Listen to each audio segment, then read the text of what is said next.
Which one's the best crypto asset? Bitcoin's the best crypto asset. Which one's the best crypto asset? Bitcoin's the best crypto asset. Which one's the best? Which one's the best? Which one's the best? Which one's the best? Which one's the best? Which one's the best? Which one's the best? Which one's the best? Which one's the best? Which one's the best? Which one's the best? What's the second best?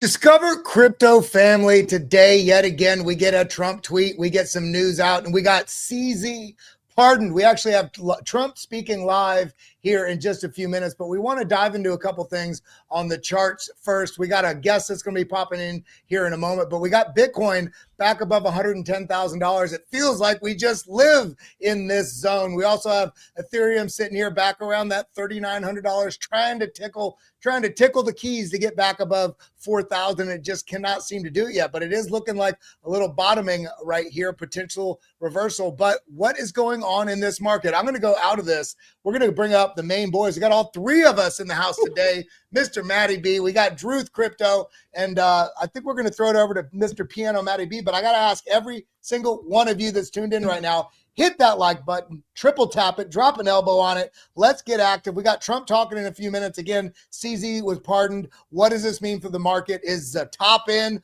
What do we got going on? So let's throw it over to Mr. Piano Matty B. How you doing, good sir? Welcome to the show. Unbelievable. All things considered, up in Kanadistan, I can't complain. I always do, but otherwise, I'm just watching this bull run from the sides with my popcorn. You want to take a quick whip through some charts?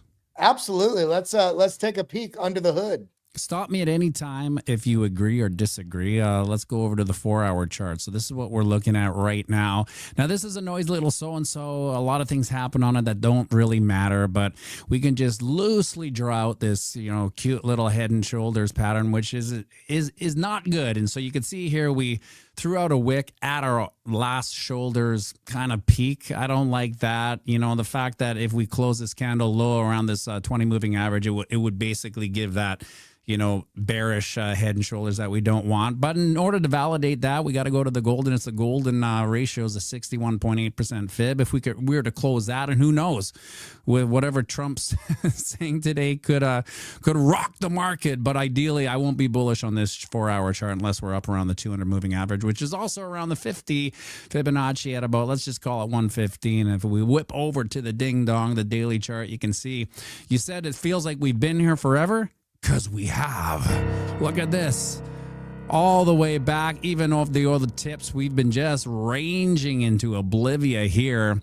Like, listen, we got this cross coming down here. I'm not a big fan of crosses because usually they're just lagging indicators. I know it can make for some good, gotcha thumbnails and stuff, golden crosses and death crosses and everything. However, it's just telling what you already know. We have we've been in a downward progression, and here comes the 20 moving average going bearish over the 50. Who cares, really? What we got to see here is that we got to get this green candle up towards this cross, and then that would be the 50% fib on the daily. Not that bullish, but we would just candlestick this wick here. Right now, we're leaving it. Piano Matty B, you know Yes, what sir. that kind of sounds like to me at the moment. It's for anybody that used to listen. What was the announcer's name that died recently? John Madden. When you ever listen to him, a play, football, it's like, what we need to do is we need to get the ball to move down the field. They need to score some points. It's like, yeah, that's the whole purpose of the game. So going back to your chart, what you're saying is what we need is for the green candle to go up. That's what we need.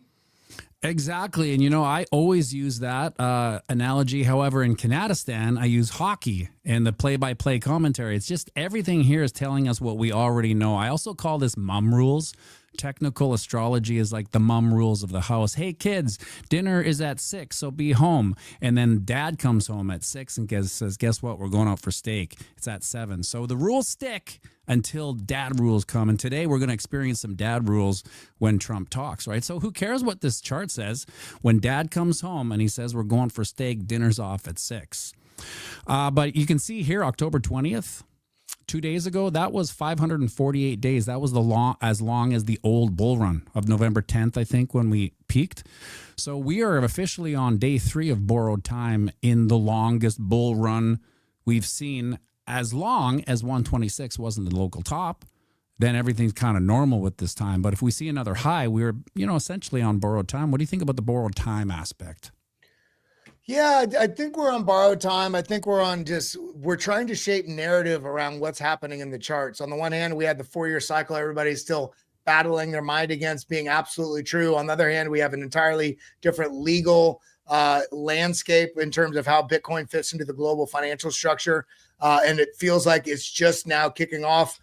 So in the borrowed time, I do feel like on the one hand, we may be lingering into this moment where maybe we're being a little too frothy and bullish on possibility here. On the other hand, it feels like everything is shifted forward, especially with the government shutdown, especially with the Trump tweets, but most especially because all the big money is just now really looking to come in. So I don't even know if it's borrowed time. I think we're sharing time with an alternate universe at the moment.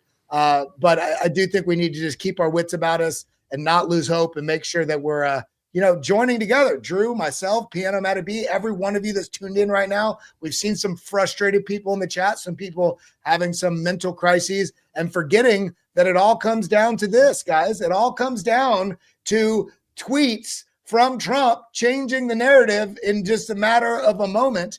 But at the end of the day, I do think that there's still some bullishness left in this market. The question is going to be, does it resolve into the end of this year and that's it? Or is it all just stair step continuing up? Yeah, and if we want to extend the whole mom rules, dad rules analogy, I would say that the 4-year cycle is mom's rules, right? This is what mom said for the past 3 data points. Mm-hmm. But as we move into quantitative easing, Jerry Powell gets kicked out. Those are dad rules. Yeah. And dad rules is going to rock the house. Yeah. My wife woke up early and she stayed home, saw how trained up I have my daughter to help me feed the dogs, and we get all the babies dressed, and she's really quite helpful. My wife was kind of shocked, but it's pretty normal. I just am teaching her a hard life skill. You know what I mean? Life doesn't get easier. Now between all of this, Matty B, that head and shoulders pattern kind of bothers, right? Kind of bothers. I am delusionally bullish, as called out in the chat, ever since Bitcoin was at $15,000 a piece. Okay. And I still get people coming in and yelling at me because I've been bullish since 15K.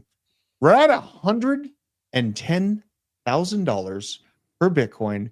And the entire timeline of crypto Twitter, I spent a lot of time, going in and out of chats. And this is what it looks like. I mean, it's basically a pile of Solana bruises under the eyes of trenchers that have been battered, beaten, and bruised, right?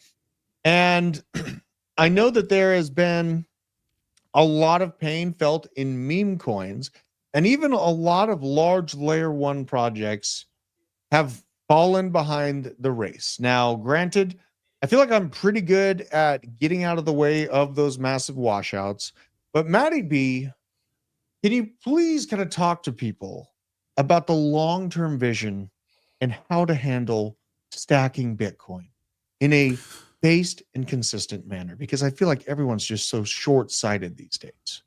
Well, I think you nailed it with the short-sightedness. Now, it's easy for you and I as dads to have a low time horizon, which you can exchange low for long, right? So I don't necessarily look at any gains of this bull run as some sort of prize that I dump into fiat blood money. To me, it doesn't make sense, so I'm looking out 2 cycles because eventually anything I do have, it's my responsibility to give to the next generation, the legacy, if you will. So when I look out 8 years, it makes me want to buy every single day. In fact, on the one good thing about Canada is we have bull Bitcoin, which allows you to DCA $1 a day if you want.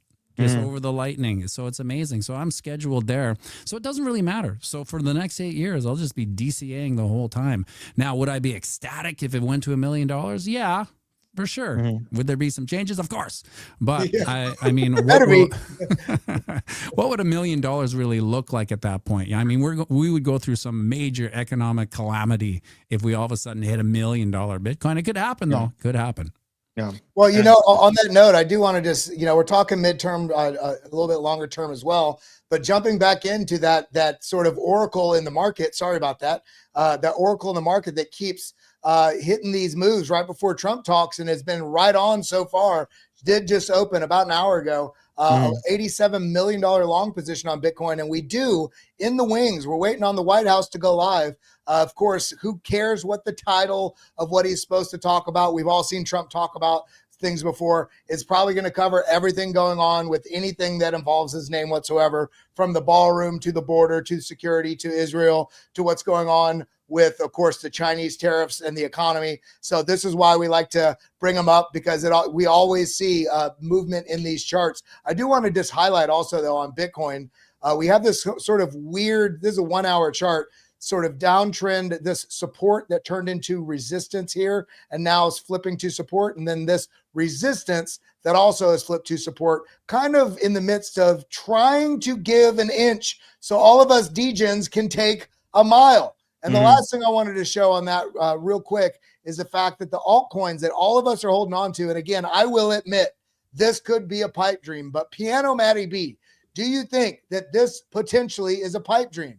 Because when I was looking at the others chart, looking at 2019, this shape where it doesn't even feel relevant this cycle because this cycle feels so different. But we had the run up, the P, we had the drop, the U, we had the secondary run up, the M, we had the follow through, just washout crash and COVID, the P, that you get the full pump set up and then boom. And yet again, look at how similar these two shapes have been. The difference is this is an extra 300 days it's taken to do this. So on the one hand, we may be due for an absolute boom season coming out of this, or the entire alt consideration of how it's going to fit in this market is going to be different forever. We don't get anything like this. Maybe it just trickles sideways. What would you say to these shapes? When they say this cycle's been different, we have to go way back. I'm pretty sure everyone has forgotten about this, but we've already had like a mini meme coin blowout. Yeah. Like, what was it, 2 years ago or something? It feels like forever. I want to stop you there too, because there's people in this chat that don't know where I came from. I literally told people in March I was cheating. I told them in December I was cheating altcoins. Those prices have reset all the way back down or even lower than they were in 2024. You're bringing up something very important, Matty B. Those altcoins, 3 to 5x, some of them 10x in the AI agent boom. A lot of them 10 to 20x, and nobody took profits. People faded me, and they mocked me when I did it, and now they're sitting there, carcasses on the ground, calling me an idiot still. I am getting brutal about talking about this because the whole goal here is to gain Bitcoin out of altcoins in the right season. It's not to marry some altcoin and make it go from $3 with XRP to $10,000. It's not happening. It's a pipe dream. Your goal should be to gain more Bitcoin. So I just wanted to stop and address that because I am pretty aggravated with how limp-wristed this market is acting. Well, let me ask everybody in the chat right now. These are questions you should ask yourself regularly, and drop the comments in the live chat here. If you're watching later, drop the comments down below. If you looked at your portfolio right now and you had to cut one coin and you had to add to a different coin, which coin would you sell? Which coin would you add to? Yeah, I mean, I could answer that first. If I had to cut, I have a very small amount of Ondo left, and I have no problem kicking it to the curb. No problem. I sold it at $1, and Ondo has been driving me nuts. Even though I got it for 40 cents, it was a 2x. It's completely underperformed a vast majority of my portfolio, and I would buy more Chainlink. That's what I would do. Let me know down in the chat. That's a great question. Matty B, are you even looking at altcoins, or, I mean, are you just selling fiat for Bitcoin? Like, I mean, you've been doing this for years. Oh, like I said before, I'm not a Bitcoin maxi. I'm a human minimalist, and at worst, I'm a Bitcoin full retard. So basically what I do is any money I have, it's a savings account for me. But I want to go back to that one slide you had with the trader who put the $57 million long. Let's pull it up, Kel. Right. So what I always say about trading is that unless you know what Trump's going to say, you are a gambler. You could have all the technical analysis in the world, but the real pros know what's happening in 20 minutes. And they're putting their longs or their shorts in. Of course, we would just be complete speculatrixes, right? We don't know what he's going to say. It could be about the ballroom. It could be about the strategic Bitcoin reserve. But whoever's putting a massive long in, and we'll see, at the end reveals the truth after this. If we see that some trader made $100 million on a long, we'll know that that's a pro trader. And by pro trader, he knew what was happening. But the other thing too, is you only see this after it happens. And you only know when they sold after it happens. This may just be because they know there's eyes on the account. This is something people need to realize. People are hyper aware now, especially with social media and content and any tradable market, that when somebody's gaining any sort of success, all of a sudden their moves become like a magnifying lens on those moves. And then they can start to shape the market as well, where they know that these tweets are going out about their hit rate. They might just be creating the run up that they sell right before Trump goes live. And then Trump says something bad and it goes down. And you're like, oh, I lost money. And they may have made 15, 20%. So you got to make sure you are doing what's best for your portfolio, learn from what other people are doing, but you don't copy every move they make after you know they made it, because you're always going to be a step behind them. And I want to ask the chat this. So Trump's going to be talking in about 15, 14 minutes, right? So we're waiting on Trump to come live. I'm actually seeing some rumors that Trump might be addressing a myriad of different issues. And I do want to, kind of highlight this. Let's see here.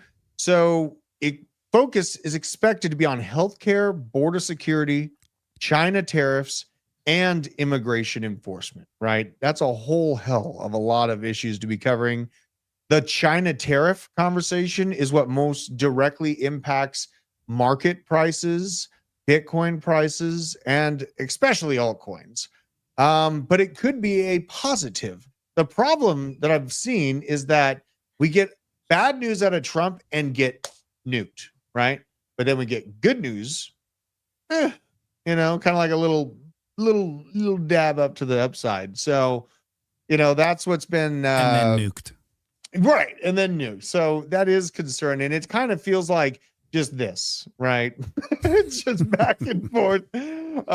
Absolute chaos, man. And I feel like that grandma, man. It's tough out here, man. But we're gonna be watching that. I stay out of the way generally when Trump is speaking, though. I stay the hell out of the way. I'm not an industry insider, and I have seen the absolute chaos that Trump can cause. He is what I call the KOL from hell. Well, Drew, did hell. you see this? This was a couple days ago. We just saw also the other day regarding Vietnam, but seeing, what gives me conviction, even when we're seeing the market swing around like it is when you see stuff like this. The banks over there in the UK begin taking money from bank accounts to basically fill the gap of their nonsense of how they're spending money.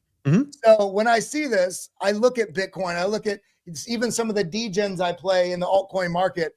I just want to do anything I can to get my dollars into investment markets. And in this case, hopefully as focused into Bitcoin as possible, because it addresses this exact thing. My whole purpose, every single purpose with any altcoin I hold, even Chainlink to this point, is how do I make sure I'm capitalizing on the movement if I have an altcoin to where I can gain more Bitcoin. And if that's not the focus, you end up losing anyway. You might as well just give your money to the government and go sit on a corner and hold up a sign saying you don't like kings. Matty B knows what Pips is talking about.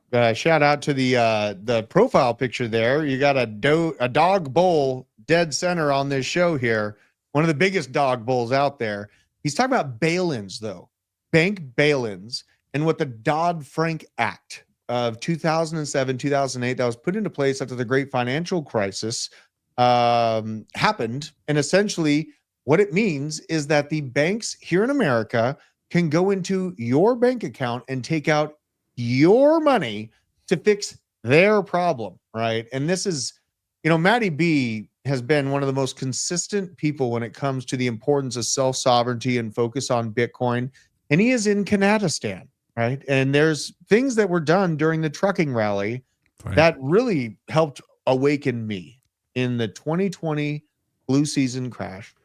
Matty, what did the truckers being, their Bitcoin was being stolen from their hands out of the government of Canadistan years ago. Things didn't seem to get better since then for Canada. What would you say to the people in Canada right now that are on the fence about Bitcoin, but they see the problems that you see in their home country, my brother country, Snow, Mexico? What would you say? Yeah. The long and short of that is what the truck. What the truck. What the truck, right? What would you say? Unfortunately, much to my own chagrin, is that I have an 80-20 up here with the population. 80% are and 20% are just, they don't know any better. And there's a small percentage of people that are in Bitcoin. I mean, in my channel alone, it's like 2% of my viewers are from Canada. So what they don't know is that when you, is that me that's beeping? You're cursing a bunch. I don't know what's going on. It has an AI sensor that can hear your inner monologue, and it's just not yet. you're about to just mother you sons of beep. Not yet. So like before 2017, I mean, money in your bank was never your money. Like we all know that, but we're preaching to the choir here. As soon as you put your money into the bank, it's their money. They can essentially do within reason whatever the hell they want. We know that, and that's why we all kind of despise banks. But the majority of the newbie normie, they get their check deposited in the bank every 2 weeks or every month, and that's it. And so like when you want to get a little more dark here, when it comes to the digital ID that's creeping in Canada anyway, 70% government workers and pensioners, they're just going to swipe right to get that digital ID because they won't get paid anymore. So it's just going to instantly pass. Yeah. So the question is, do we all feel like the government is spending our money in the most budget-friendly way? The answer is nope. Who is Pistario too? Hold on. Wait a minute. You are banned! Unbelievable. Yeah. I mean, I'll look him up, but shout out to you. Green Day Prophet said TDS is a real thing, unfortunately. You wouldn't believe the TDS up here in Canadistan. Oh, is it bad? Crazy. Okay. And EDS too. But the best part is that all you say is like when someone has EDS up here, like, oh, I say you don't like Elon Musk. All you have to say is why. And they're like, no answer. You can call out fallacies. Right. I've had conversations with some loved ones that they have TDS, and I make time for them because I love them. Their logic is highly skewed, right? Even though I voted for Trump, I have a lot of things that I can complain about that he's done so far, but there's more good than bad so far. And I'm way better off with Trump than I would have been with Kamala Harris trying to negotiate ourselves out of a hot war with China, because China doesn't give a shit what women say. So that is the basic case of what we're at right now. Kelly, we're still waiting on this live stream to come through as well, right?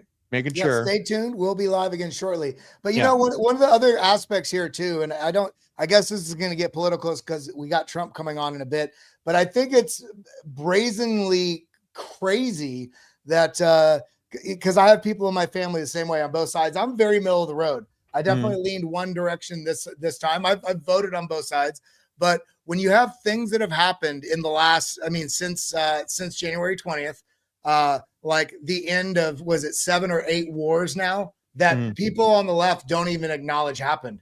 The fact that even there's one lady on The View that said, if Trump were to actually get the hostages freed, and if they actually ended the war, I would put a MAGA hat on my head. And she wanted to acknowledge that it's happened. When you look at the amount of investment that's come into this country, I know it sounds ridiculous when Trump says it, because he says, we got 13 trillion, we got 14 trillion, we got 15 trillion. He keeps saying like random numbers. Even if it was 2 trillion, that's incredible. I think it's somewhere in that, upper, probably around that $10 trillion mark, but that is incredible. And the tariffs, as much as even some people on the right don't necessarily agree with, you look at the pressures that's created and the negotiating authority that provides and means of getting India and Pakistan not to go to war, because it directly impacts their economy if they can't export and have things sold in the U.S. So there is incredible power beyond just,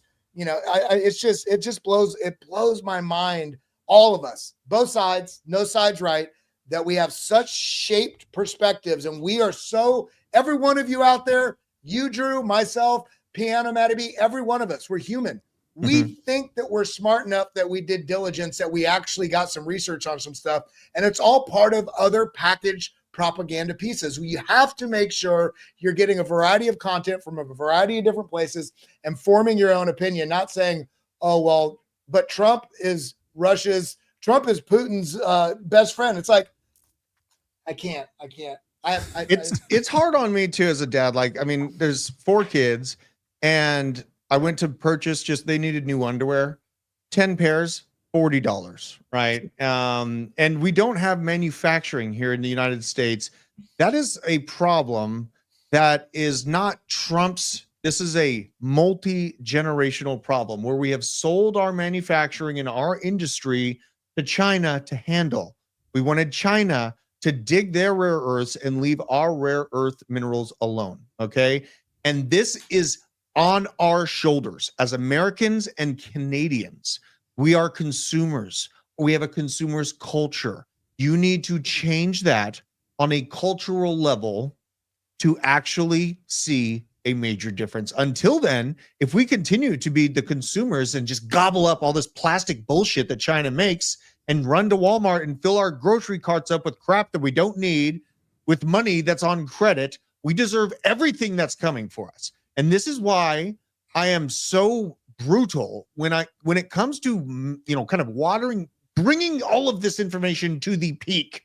It is up to you watching this show. It is up to me on a community level to lead by example and to change this from the ground up. That's what I would say. The upsides of being orange pilled is that, like, I find as I get older, I'm becoming more of a stingy curmudgeon anyway. But with Bitcoin, I value everything in it. So when it comes to buying anything, anything of like real importance, like say $200 and up, I want to get it, and then I end up like abandoning the cart because I'm like, I'm just gonna buy Bitcoin. Yeah. So, well, I think about that. I think since I started investing really heavily in 2015, 2016, it changed what I pay attention to. Like, I never thought about the FOMC meeting, 15 years ago. 10 years ago, I did, because that's when I started getting into the investment markets, understanding what's going on with gold and interest rates and the bond market. I literally feel like I'm not saying I got but I feel like I went through some sort of PhD economist program that is a contrarian view, because everything you see, I can't even remember some of their names, that talk about what's, especially like the value proposition of Bitcoin. I'm like, are you so indoctrinated that you can't understand the unwinding of the value of the dollar really is only based in the strength of the US military? That's it. And the purchasing power of that dollar only goes down. I mean, the value of the dollar has gone down like 14% since its peak. I think it's 11% this year. 11%. And they tell us that the inflation is 2%. They don't tell you that the devaluation of the dollar is compounding the the inflation rate of which that you're spending, but also the fact that we've had all these supply chain issues. We've had all this stuff that's happened in the last 6 years. The last 6 years, there's been more change in human society, I think, than we've probably seen in the entirety of human evolution, because we have phones. Sure, we have internet. We had those before, but now social media has taken off in such a way that we also have blockchain and AI that's now compounding it. Do you all know that there is more content that is produced daily? It just sort of tipped the chasm about last week, I believe, that there's more content that's produced daily now than every content creator in the world produces as a human. I'm talking from AI alone. I'm talking every newspaper article, everything written, every research paper, every content written. There's more being produced by AI. That's why when you say you're doing diligence, what diligence are you doing and where? Because you don't even know where it's getting pulled from. It's such a very bizarre place. That's incredible, Kelly. I had not heard that before. Yeah. That's why you come to the show. We learn. Right? We learn. You stay open to learn more. I you love can actually bully AI too. Like I sit there and bully Grok all the time. It's like, I think you're wrong. Do that again. It'll be like, oh, sorry, my bad, brain fart. You're right. I did get it wrong. And then I'll say, well, I think you got it wrong again. And it'll just keep on regurgitating an answer. Now it's close, it's ballparky, but whether it's 100% accurate, I no longer believe it. Well, no. David Sachs posted something yesterday. Let me see if I can find my response to him. But he posted a very interesting right here. Here you go. Pull this up on the screen. He said, this is from David Sachs. He said, concerning feedback, please. We're not going to go through the whole thing, but new blog post, link below. This one on essay. It's an investigation into how large language models, which is basically AI. Where's AI getting its data? In February 2025, the Center for AI Safety published Utility Engineering, Analyzing, Controlling, blah, blah, blah, blah. Where is it getting its information? Well, when you look at this, ChatGPT values Nigerians 20 times more highly than Americans. So there's something happening, and I'm not saying Nigerians aren't great. They're great.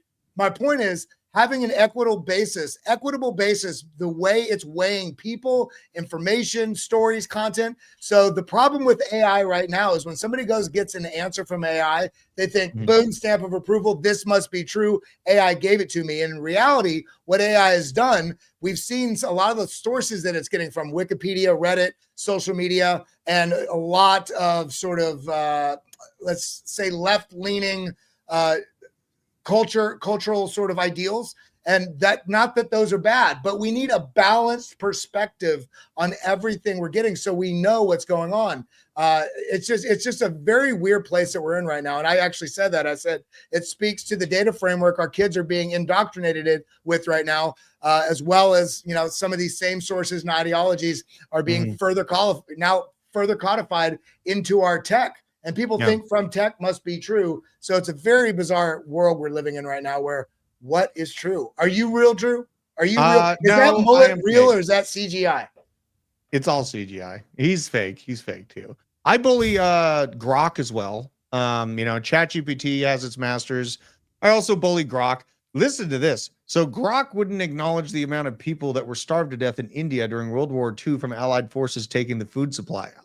Refused to acknowledge that as even happening. 2 million, 3 million people wiped out in one country from famine. And Grok did not acknowledge that that actually happened. So when it comes to how we take in information, there's going to be a huge degree of human oversight and involvement. And you can't just let AI think for you. You just absolutely cannot let AI think for you. Kelly, we're still waiting on the live stream from the Trump White House as well. This is a chaotic time to be alive, though, man. It is a really chaotic time to be alive. You know, let's run through some of your stories, Kelly. Sorry. We got what's that? Sorry. Oh, you're fine. You're fine. I just accidentally hit something, but I wanted to actually show you. We're talking about AI. Yeah. If you go to watch this, this is AI. That's fake. That's not you. That's not me. Whoa, man. Holy cow. That is absolutely incredible. So Isn't that? Let me get this straight. So you're making AI videos of subject matter you would want to cover, but then the AI is the person behind the screen, essentially. No, so what I'm doing here is let me see if hold on a second. So there's a program called Hey Gen, right? And so you basically sit there and talk into it, and it reads you a script, and then it makes you a avatar, and then you just do whatever script you want in it. I think it's a minute long or something, or maybe it's extended. I haven't done it for a long time because I feel like morally I'm at a crossroads with it. Right. Oh, it's like you're feeding it. Yeah, exactly. Right. And here's the thing, that we've done enough content, the three of us, that AI can reproduce us in a heartbeat. Oh yeah. Right. And and so when you said, are you real? There'll come a time where we won't be able to, because there's AI and then there's AI agents, right? So once AI agents start working, well, they just get better and better and better and better off each other, right? Whereas if we were humans talking to an AI agent, we would know that something's kind of clunky, right? But that was maybe 6 months ago. In a year from now, it's going to be way better than that. Yeah. You got to keep AI on its toes. You got to do crazy human things that it can't see coming, like that. You know, it just is what it is. You know, it is what it is. Now, I do have actually a handful of things that I'd like to cover here. As we're waiting for Trump to go live, I want to run through a set of things that I kind of left out of the morning show because there's so much to talk about. So let's actually pull this up here. So K-pop. coming to Avalanche. All right. For everyone, that's my soda pop. You, my soda pop. You know what I'm talking about if you're a dad of young children. K-pop is coming to Avalanche. The entertainment company Titan launched a Together app for K-pop fans worldwide to engage with their favorite artist. For you that don't know what K-pop is, you're lucky, but this is probably going to be a pop culture phenomenon that is going to consume the world. And absolutely incredible music design. As a musician, I think we're all musicians on this panel. Piano Matty B, obviously in his name. Kelly toured around, creating. Kelly played some pretty big shows in his day. He's pretty modest about it. I've seen some of the videos, and obviously me, I do have a band currently, and I think we're going to name it Detonator, or Tripod Annihilator is another option out there. Drop your band name in. Drop ideas if you have. I mean, this is a Christian heavy metal band. Now the market looking pretty green as we're going into this Trump announcement. We're keeping an eye on the Trump announcement in the background for the moment he comes up live. People wanted me to cover Aerodrome, and Aerodrome I think is in opportunity zone right now. This is the main swap spot for base ecosystem. It has been bludgeoned, beaten down from the market sell-off. And I think there's actually some good upside to come for Aerodrome. And it is important to note, everyone was watching this whale yesterday that put in a $40 million short on the market. They actually ended up losing a little bit of money, but overall, this account is up. Not all that glimmers is gold, folks. So you cannot take any of these massive whale movements as a guarantee that that's the way the market's going to move. And I have a question for the chat. This is Goxstein putting it up. Which crypto community would actually run through a wall for their project, not including Bitcoin? I want to know from you in the chat, what crypto community would come through the wall like a Kool-Aid man to pump their bags right now? I'd say XR people are the most vicious when it comes to pumping their bags. So XRP is probably one of the most adamant crypto communities out there. I would say that. That's just me. Kelly, who do you think would just bring the house down to make their chart move up? It's Dog. Dog. Okay.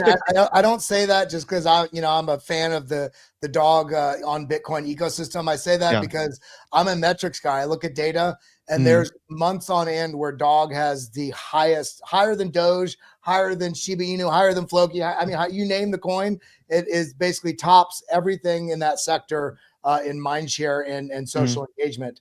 Blockchain.com, which also is one of the oldest wallets, actually changed their PFP to a Dog the other day. They got like 1.3 million followers on X, but XRP does have a pretty rabid community. Unfortunately, it's not the friendliest. And if you say a data point that they don't like with, even though it's a true data point, they think that you have lost your mind because they can't look at a chart, I guess. But yeah. What do you think, Maddie? Who's the most vicious altcoin community that, in your perspective, from your algorithm, that you see out there? I think the silent killer is Solana. I think they're the Crispin Glover villains of the altcoin ecosphere. Like, they're very quiet, but they're silent assassins. You know, they when people start dogpiling on Solana how shitty it is or something, they don't fight back. They just go, hey, whatever. This is true too. Hexicans, remember Hexicans, Matty B? Yeah. That's a vicious crowd right there. That's an absolutely vicious crowd. I just wanted to bring this up just to remind everybody as you're all tuning in. We got 4,683 people in the room. Show some love. Crypto ecosystem, all of you that are here, you're doing it like the engagement's down across the board in crypto. And this is the time when people need to be locked in. So show some love.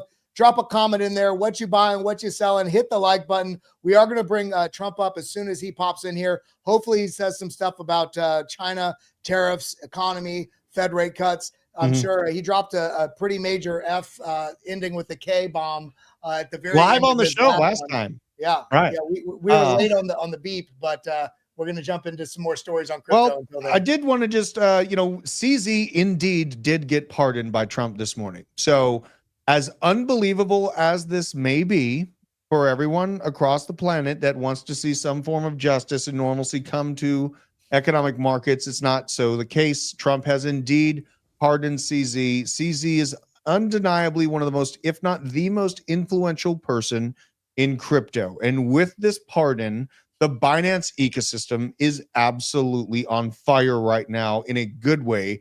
Aster, BNB token, a lot of those BNB ecosystem plays are going ballistic, seeing that CZ did indeed receive this pardon officially on October 23rd. Trump pardoned Changpeng Zhao. So, well, you know what? Matthew Hyland, friend of the channel, great analyst in the space, made some pretty good assertions about this.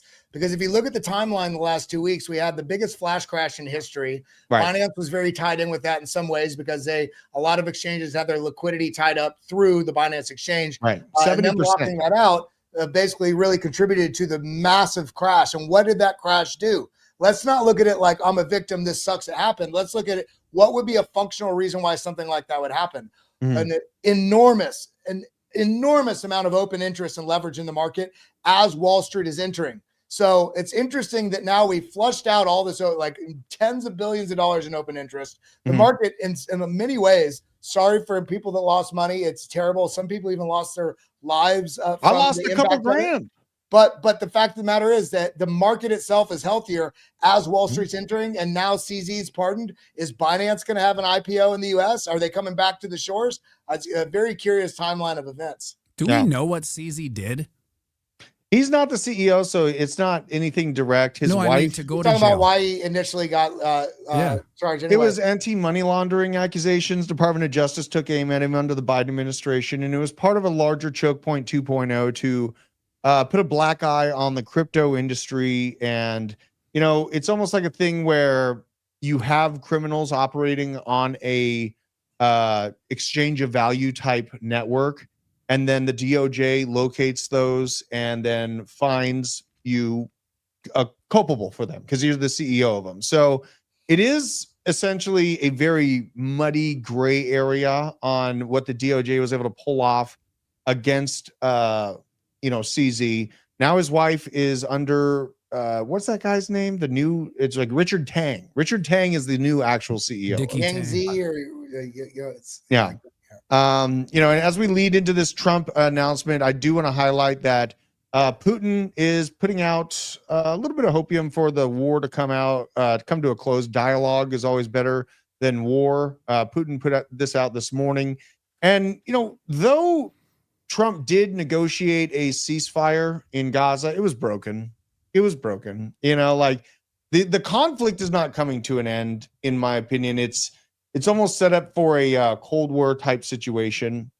And there's a lot of people that are basically calling it quits on this market, in my opinion, at the worst time. In my opinion, giving up on this chart where we're at right now is insane to me. Like from previous market high to low, this is the fib pulled from the whole thing. We were halfway there. Whoa! This is plenty of room to run, plenty of room for activities here. And it is a different structure. There's many data points that I could highlight. I can't do it in a minute, but essentially we ranged longer than we've ever done in Bitcoin's history at previous all-time highs. We ranged there for 224 days. We've never done that before. We also pulled back into the 1.618 down to the 1, when usually in Bitcoin bull markets, we zip right on through that bad boy.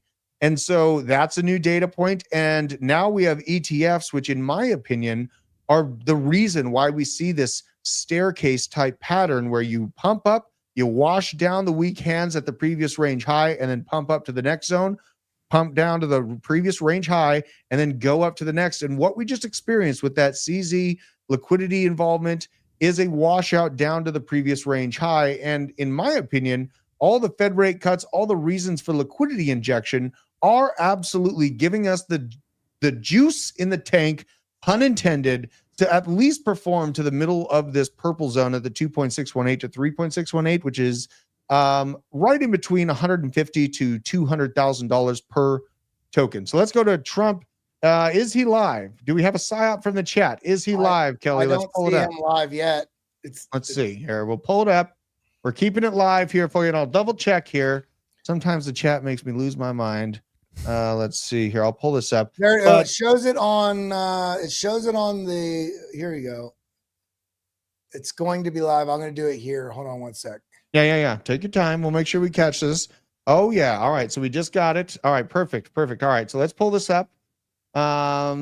Perfect. Beautiful. And make sure that sound is on. So well, you'll turn the sound on when we're ready for it, rather. But Trump is usually fashionably late.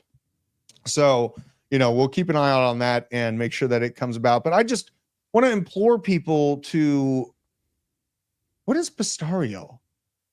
What are you doing? You are banned! I can't believe this. Okay. They're saying he's talking. We're on the waiting screen right now. I got to look up Pistario right now. I'm looking it up right now. Pistario. Yeah, what is Pistario? When you think about the people in the community that are downtrodden and they want to sell, you just got to remind them sell into what? What are you going to do? Sell? Are you going to pay capital gains on it? And then what? Then the market, the market's going to take off. Because I was just thinking today, the reason why I'm bullish, I was driving home, is that how your mind starts to F with you a little bit. You're like, well, maybe this is a time in the market where, you may take some profit or whatever. As soon as I start thinking that, I know I've hit that psychological point where all humans get to at the same time. Mm-hmm. Absolutely. Yeah. What do you sell into? What are you going to do? I found Pistario. If you go to this tab right here. Okay. I'm afraid of it. But I'm not sure if everyone's banned. Everybody is banned. You are banned. This person here, or if he means this person here, because maybe you look like that. Yeah, but maybe I see you are sitting in your chair regularly. I don't know. I'm gonna pull a Gaddafi on you all. Okay, Jesus Louise. All right, you guys want to see something scary in Canada and cut this off? It's a 30 second clip, but this is what's happening right now in Canada. You guys ready for this? Is there audio? I don't think we got. Well, I don't think we can hear it. Yeah, we don't got audio on that, Maddie. Oh, okay, forget it. That's you can share your screen though. I don't know if I can hear with Ecamm. That guy looks like one of my favorite gaming streamers, AO Fatnap, though. This is the new mayor of Edmonton, Alberta. You might be familiar with the Edmonton Oilers. Anyway, in this little video, he's promoting how he's going to turn Edmonton into a 15-minute city.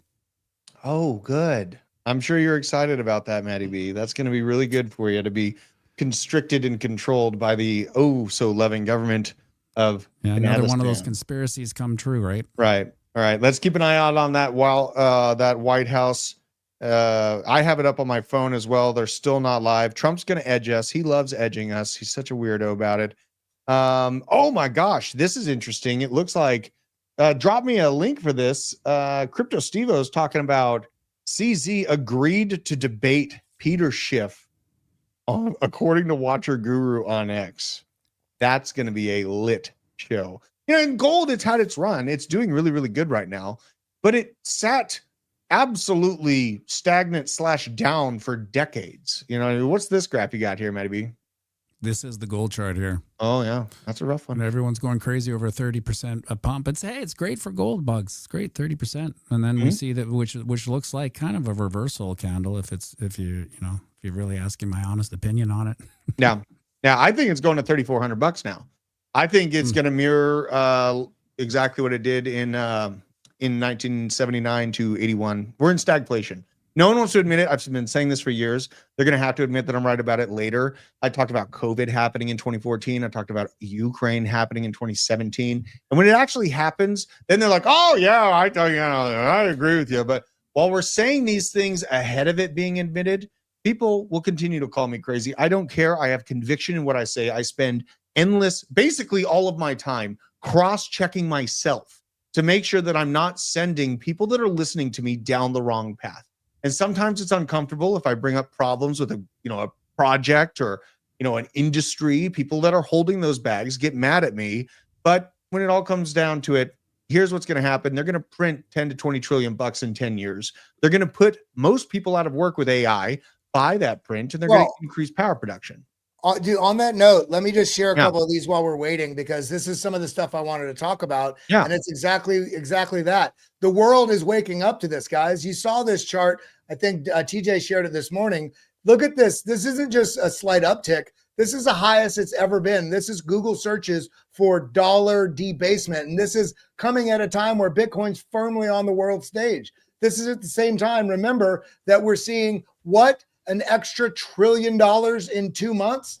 We talked about this 2 months ago where we had added $1 trillion in 2 months. So let's just say it sticks at that sort of level. Let's go a year out. That's an extra $6 to $7 trillion in the next year of debt that has to happen. And the U.S.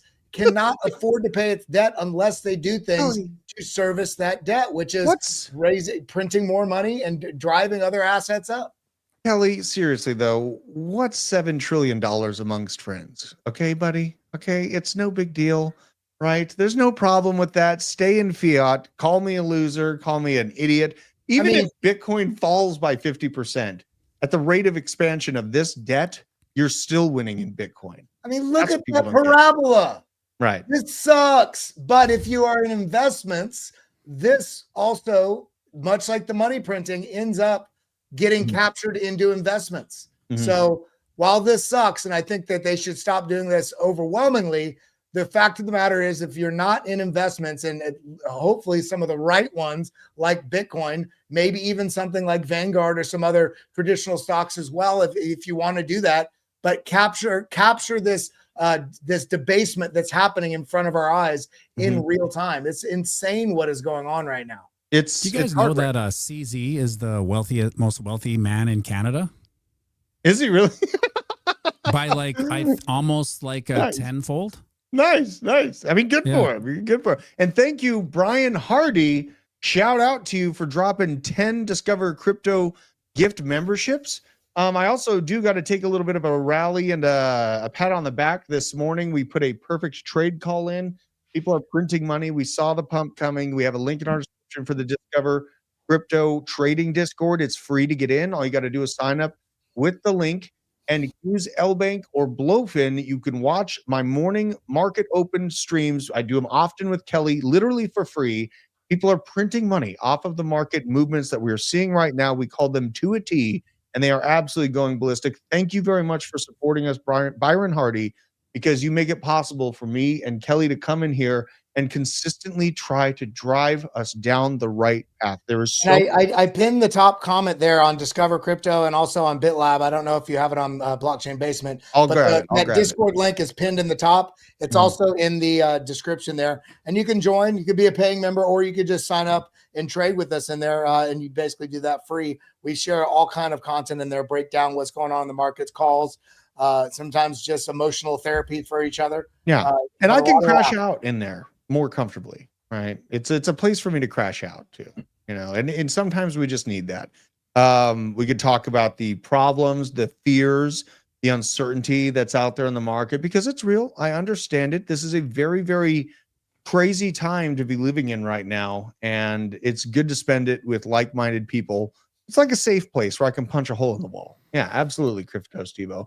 And shout out to Crypto Especially Billy. In times like these, you kind of need a community to reinforce some of the reasons you're in here, right? Absolutely. Yeah, I do want to say, make sure you're following Piano Matty B too. This is where you can follow him. He also has an OnlyFans. I mean, I'm just joking. You can follow him right here at Piano Matty B. Make sure you're following Drew as well, right here at Druth Crypto. Again, that is Druth at Druth Crypto. Yes. Myself here, Kelly Kellum. There's no dots, there's no ones, there's no I's, there's no 3 L's, just like it is. The reason I highlight these for you all is because many of you are already following us, but there's a lot of fake scam profiles out there. We want to just make sure you're following the right one. And then, of course, also make sure you're following Discover Crypto, which is, it's not, I keep forgetting. I can't. It's all good. It's all good. I can't, as I got the shared tab thing. I hate it. Yeah. I hate the shared tab nonsense. But yeah, this one was mine right here. But on the Discover Crypto one today, 5:30 p.m., we have our Thursday spaces that's going on. We got bar chart coming in last week. Oh, really? It's this evening. Boom. You have bar chart coming on tonight? Yeah. Dude, that's a big freaking deal. So 5:30, you said, right? 5:30 p.m. today. I don't know where vertigo going through all that. Disappeared, but it's all good. Now, this was kind of a funny story. Just a side note. I was on a show with a bunch of Solana trenchers last night, and they were like, why does Pump Fund suck so much? And no one's watching my content on Pump Fund. they're wondering why all these, essentially now poor Solana meme coiners that are addicted to trying to find that big come up with $5, they're not there. They're not watching. And so I had to go on stage and explain to them what they should do to kind of increase their exposure and actually become a streamer. And they're like, why what is this idiot that doesn't even have more than 10,000 followers telling me what to do with my channel? I was like, okay, I run with Blockchain Basement, Discover Crypto. I host for Mario Nafal. I have all these, and they're like, I'm sorry, bro. I'm just subscribed to every single one of those channels. And they realize that they know very, very little about content creation. All they know is how to be shock jocks and push people down the roadway that they want to get them involved with for whatever next scam token that there is that they're coming out with. And so I'm reading the chat. I want to ban everybody right now. This is the post, though. Yeah, here's the 5:30 and the links there. We're going to put the link out again when we get closer to it. But bar chart, incredible. Zach's great. Sammy Loyal, long time. Here we go. He's live. Let's go.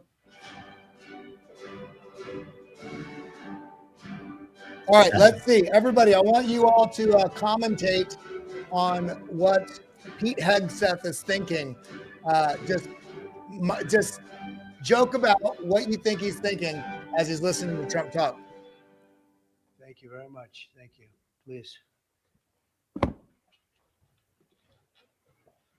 Give us a 1 in chat if the sound's working good too. Oh, it's a great honor to have all my friends here. It's like old home week. What a job you're doing. And thank you very much for that.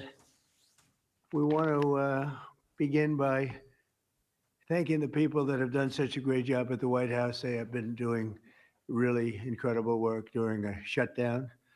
I don't even know if they're supposed to be working, but they wouldn't miss a day. So I just want to thank everybody for that very much. And we're here today to discuss a sweeping, unprecedented, and historically successful operation that my administration has carried out in recent weeks to arrest, prosecute, and permanently remove members of foreign drug cartels from American soil. And the people gathered around this table are the ones that are doing it, and in this room. Some of them sitting a little behind. Some of them, I'm surprised they're not actually at the table. You people should be very insulted by that.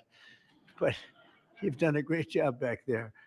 On my first day in office earlier this year, I signed an executive order to officially designate the drug cartels and savage transnational gangs as foreign terrorist organizations. It was my honor to do so.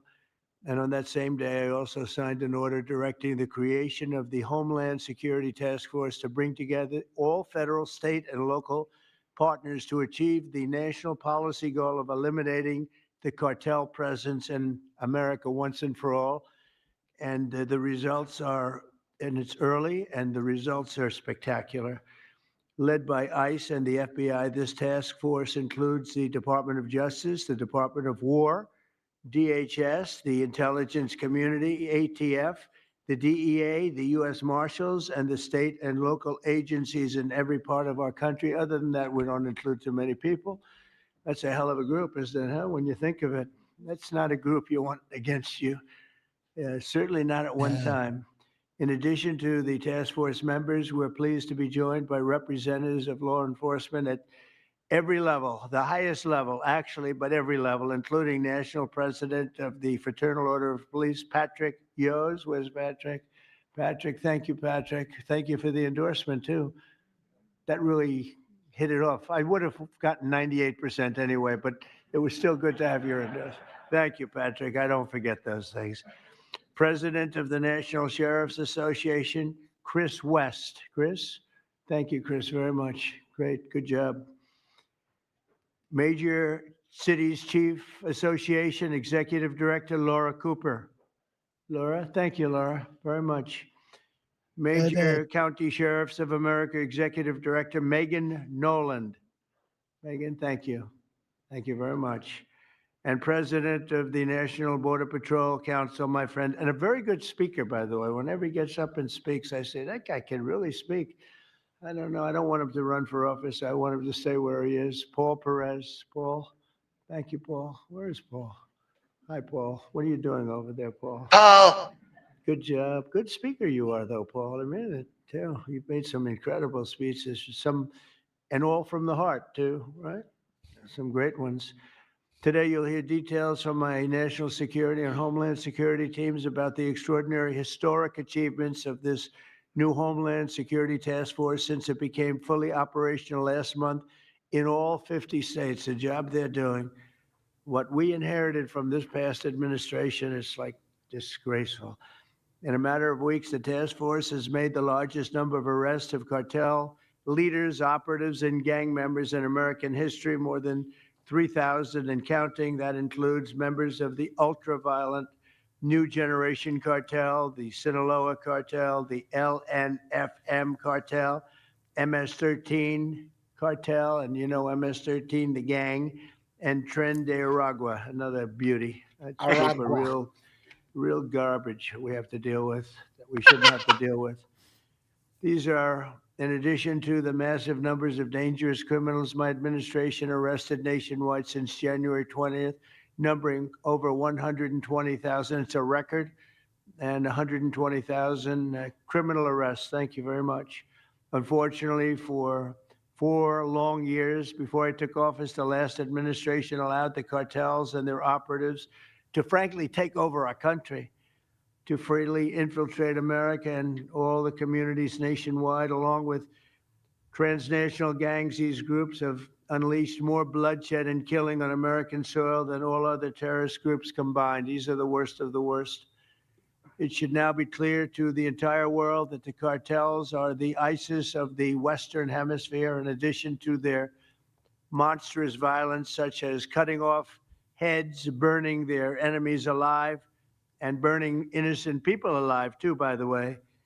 The cartels control large swaths of territory. They maintain vast arsenals of weapons and soldiers, and they use extortion, murder, kidnapping to exercise political and economic control. Thank you very much, Joe Biden, for allowing that to happen. Biden surrendered he just surrendered our country to the cartels. Don't worry, it gets better. We're taking it back.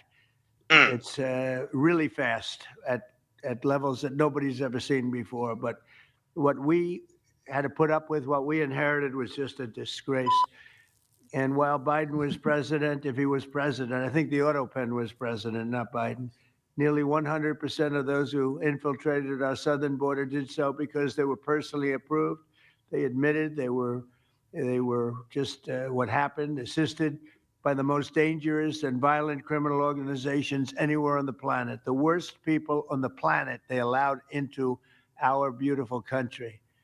Under the Trump administration, we're finally treating the cartels as the core national security threat that they really are. The cartels are waging war on America, and just as I promised in the campaign, we're waging war on them like they've never seen before. All you have to do is turn on your television and you'll see what's happening to them. Past administrations have tried to mitigate this threat, and our objective is to eliminate it. We're not mitigating, we're eliminating. We're getting them out. The bad ones we're putting in prison. We hate to do that because that means we're stuck with them for 50 years or more. In recent weeks, our Homeland Security Task Force has seized more than 70 tons of deadly narcotics, along with more than 1,000 illegal guns. And that's just recently. This is already the most successful anti-cartel and anti-gang operation in American history, and it's just getting started. We have incredible people. A lot of them are in this room with us today, and it's an honor to have them. But we're going to not stop until the threat has been fully and completely eradicated. I want to thank task force members with us today, including a person who's doing a fantastic job, Attorney General Pam Bondi. Thank you, Pam. Thank you. Secretary of War Pete Hegseth. Sounds so much better than Secretary of Defense. I don't know. Do you guys agree with that? I don't know. It sounds, we won the First World War, the Second World War. I always say everything before and everything in between. And then we got woke and we said, well, let's call it defense. I think we like it this way better. It's funny. That's something I thought it would be maybe controversial. And it's only controversial that we changed the name in the first place. It's not controversial at all. It's been unbelievably well accepted, Pete. Hasn't it, right? It's been pretty amazing.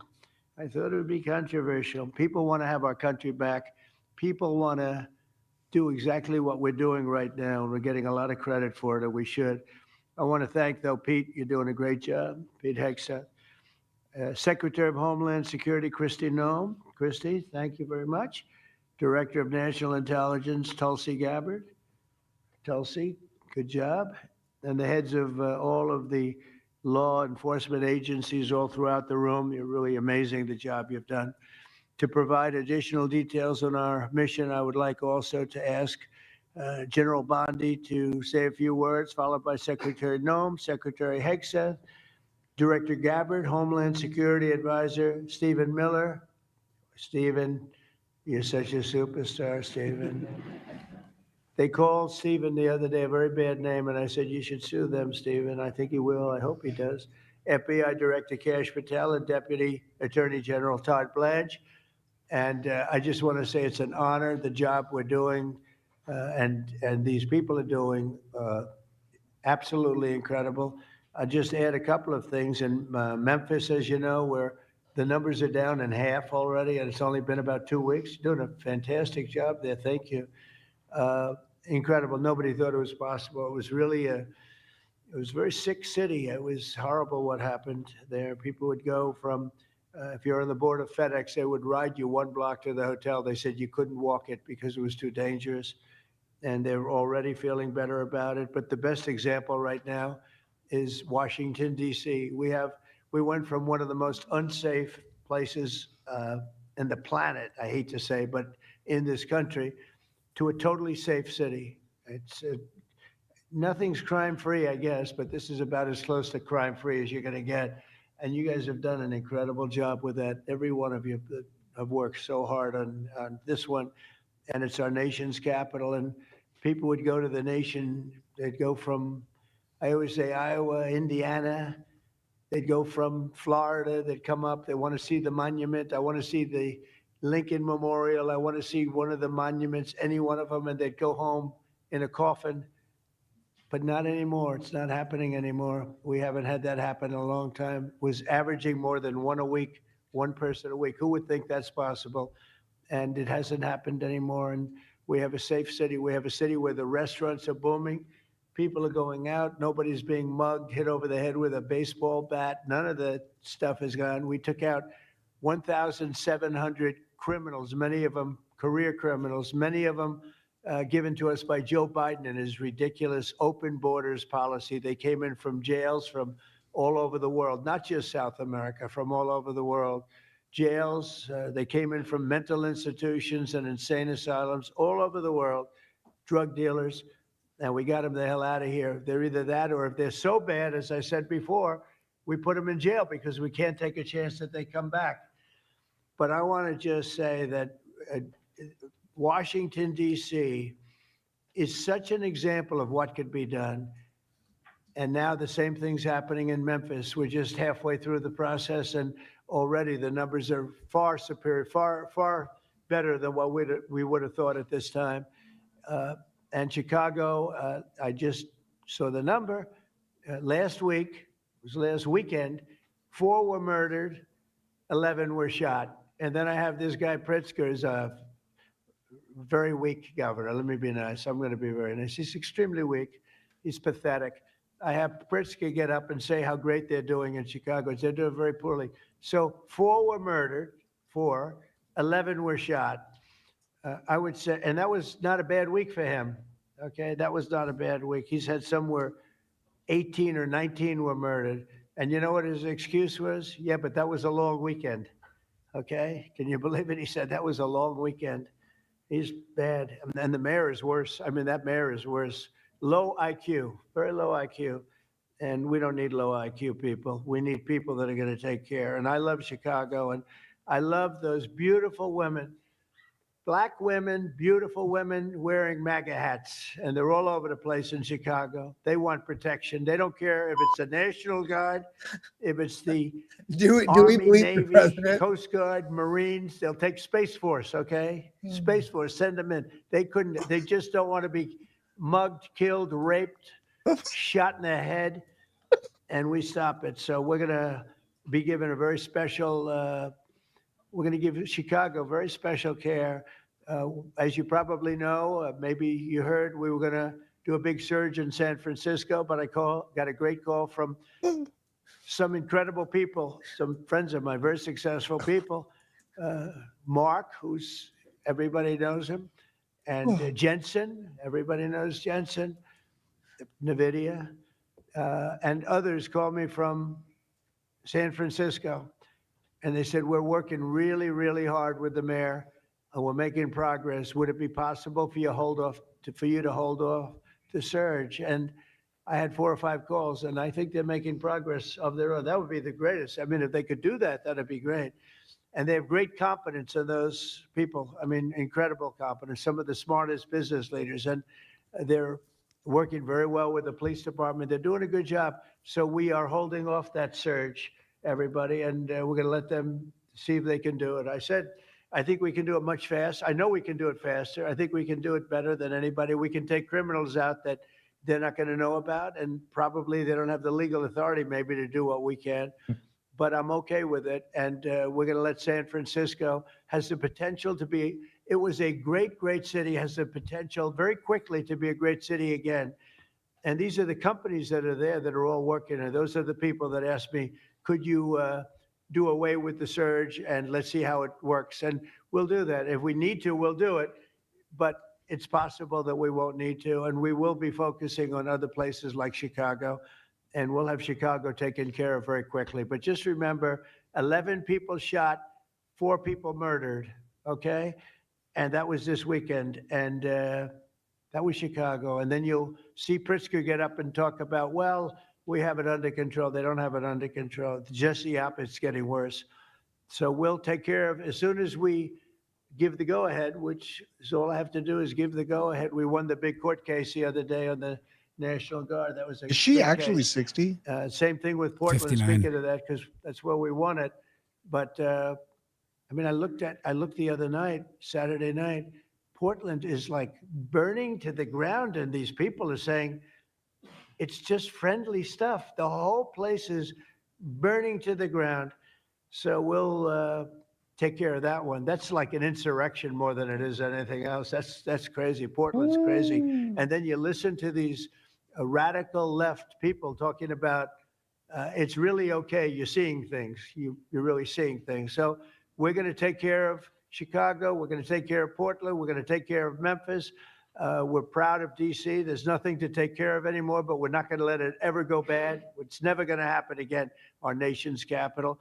And with that, I'm just going to tell you that Pam Bondi has done a fantastic job. And Pam, would you say a few words, please? Thank you, President Trump, and thank you for your leadership. And this is all about collaboration. And around this table, I'm looking around this table, we all work so well together. I don't think another administration in our nation's history has worked so well together.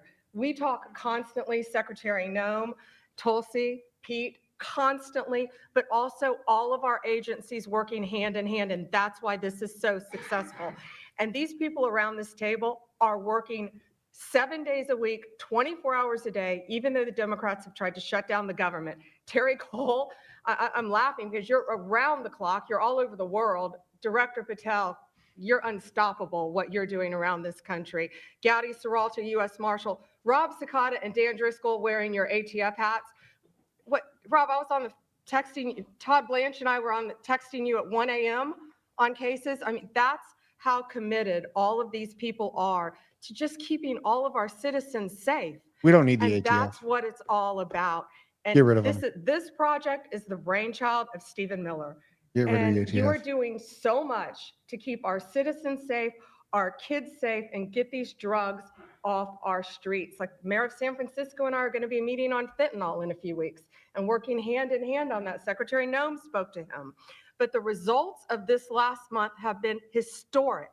As the president said, in the last month, think about this, 3,200, more than 3,200 violent gangs and drug dealers have been taken off the streets.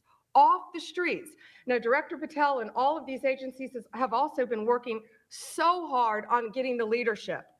but we are getting all the gang members off the streets and the drug dealers, Sinaloa, CJNG, MS-13, and more, TDA. 91 tons of drugs have been seized as a result of this task force. We tried to put this in perspective for you. This would be filling 4 18-wheelers for all the drugs just in the last month that have been taken off the streets. 58,000 kilos of cocaine. Think about a big backyard swimming pool. That would fill 1.5 swimming pools. Just the powder cocaine that has been removed, saving lives this last month, thanks to all of these people around the table. 2,300 kilos of fentanyl powder and 2.1 million fentanyl pills off the streets. And as the president said, more than 1,000 illegal guns. The Biden administration was, for way too long, all of these great law enforcement officers surrounding the table were not able to do their jobs. What they've said is now they've been uncuffed. They can do their jobs now. We've been watching transnational gangs grow in our country, become organized, set up infrastructure in all of our states, but no longer under President Trump. We are destroying the infrastructure, and we're no longer on defense. All of these great men and women are on offense, so they better get ready. We're dismantling the cartels, and we are taking the leaders into custody and all of the gangs. We are going to supercharge this work. This is not a pilot program. This is permanent. We are here to stay. And Secretary Hegseth, we couldn't do this without you and the Department of War. Thank you all so much for everything you're doing around this table, working tirelessly. And President Trump, thank you for giving them the ability to do it. Thank you, Pam, very much. Thank you. They arrested a bunch of NHL players too recently. Mr. President, since the year 2000, we have lost over 1 million Americans to drugs, to overdoses, to these cartels that have proliferated that kind of a disease on our people and have gone to war with our next generation of Americans. When you signed the executive order that was protecting the American people from invasion, what you did is that you took these cartels and gangs that we've known for decades and you declared them to be what they really are, NBA, and that's yeah. terrorists. You declared war on them, and you didn't say we were just going to fight them. You said we are going to destroy them. And everybody around this table is so honored to be here to work with you to destroy these terrorists that have been killing Americans for years and getting rich off of it. I'm so proud of the work that was done just in the September surge. You referenced that earlier. We had over 400 operations that went down in those first 43 days of the Homeland Security Task Force in operations that brought, as Pam referenced, 3,200 terrorists to justice, got them off the streets. Sir, we also have had over precursors and chemicals that were brought in. We've had the work at the southern border. We've got Border Patrol here at the table with you. Fentanyl has been cut down by 50% coming into this country over our borders. We've continued to work not just nationally, but internationally and on our maritime borders as well. The ICE agents that have so much violence against them and threats against them, sir, they get up every day ready to work with this task force to be able to keep people safe. And then we've got Coast Guard, who's been doing just a ton of our incredible interdictions out on the seas and the waters in cooperation with operations that you've targeted in the Caribbean with the Department of War. And sir, I just want to thank you for the leadership you put at this table, for your cabinet members, for Stephen Miller, for putting this in place to make sure that what you did when you consolidated the Homeland Security Task Force, you took 1,000 other task forces that were already established in the federal government and you streamlined them into this room, into this group right here, so that we can look at each other in the face every day and say, what's our problem? How do we address it? How do we fix it? And then we go to work together with our arms linked to do exactly what you told us to do. And that's not just protect the American people from invasion, but to kill these terrorists. You gave us the task to eliminate them, destroy them, so that they can't destroy the next generation of Americans. So thank you, sir. Thank you for the people you put around this table. Thank you very much. That's a great job. Thank you. Eliminate. Pete? Yes, sir. Well, thank you, Mr. President, for your leadership. Chief, likewise, Tulsi and Todd and Dan and Pam and Christy and Stephen and Cash. I mean, I could go around the table. From the Department of War, we are thankful and grateful for the incredible effort that your agencies put in. And we could not be more proud to stand shoulder to shoulder with you, not superficially, not kind of over here, but front and center on the Homeland Security Task Force, right there with you. Because our department has spent over 2 decades defending other homelands, and we're very proud to be defending our own. And if you talk to the troops down, say, on the southwest border, Mr. President, morale is sky high and continues to be, because they're proud to be defending their own communities, their own state, and their own country. So when that executive order was signed, the mission was clear: protecting the American people against invasion. And so the Department of War went straight to the southwest border. We still have 10,000 troops there. We have national defense areas. We're standing alongside the Border Patrol, and we've locked that border down, 100% control of the southwest border. We stopped the invasion. And then we're proud to be going on the offense, counter-cartel operations. And it's not counter-cartel, as was mentioned. These are designated terrorist organizations, foreign terrorist organizations. Our generation spent the better part of 2 decades hunting Al-Qaeda, hunting ISIS. Well, as the president said, this is the ISIS, this is the Al-Qaeda of the Western Hemisphere. They intimidate, they terrorize, they extort, they poison the American people. The president's right. Every boat we strike is 25,000 Americans whose lives are saved because of the drugs that were headed in our direction. So our message to these foreign terrorist organizations is: we will treat you like we have treated Al-Qaeda. We will find you, we will map your networks, we will hunt you down, and we will kill you. And you've seen that evidence in the maritime domain, whether it's in the Caribbean or in the Pacific with the last 2 strikes. We know exactly who these people are. We know what networks they work with, what foreign terrorist organizations they're a part of. We know where they're going, where they originated from, what they're carrying. And they know we know. And that will soon start to change the calculus of these boats. So the critique of this is, of course, as often is the case, wrong. We know our authorities. It's locked tight, and we're going to treat them like foreign terrorist organizations on the offense. So the Department of War is not going to degrade or just simply arrest. We're going to defeat and destroy these terrorist organizations to defend the homeland on behalf of the American people, making the jobs of law enforcement safer in the process, making the communities of Americans safer in the process. We think it's a very core mission of the Department of War, and we're proud to be here, Mr. President. Thank you very much, Pete. Thank you. Tulsi, please. Yes, thank you, Oh Mr. God, President. Tulsi The Gabbard. key reason that Let's you are go. hearing about these incredible effects is, number one, the team that you've assembled here and the leadership and the tone that you have set, first and foremost, about keeping the American people safe. The intelligence community plays a critical role in being able to support our law enforcement at the federal, state, and local level to make sure that they are armed with actionable intelligence I'm gonna to be able ban to this actually chat. go after Everywhere. those who threaten the safety and security of the American people.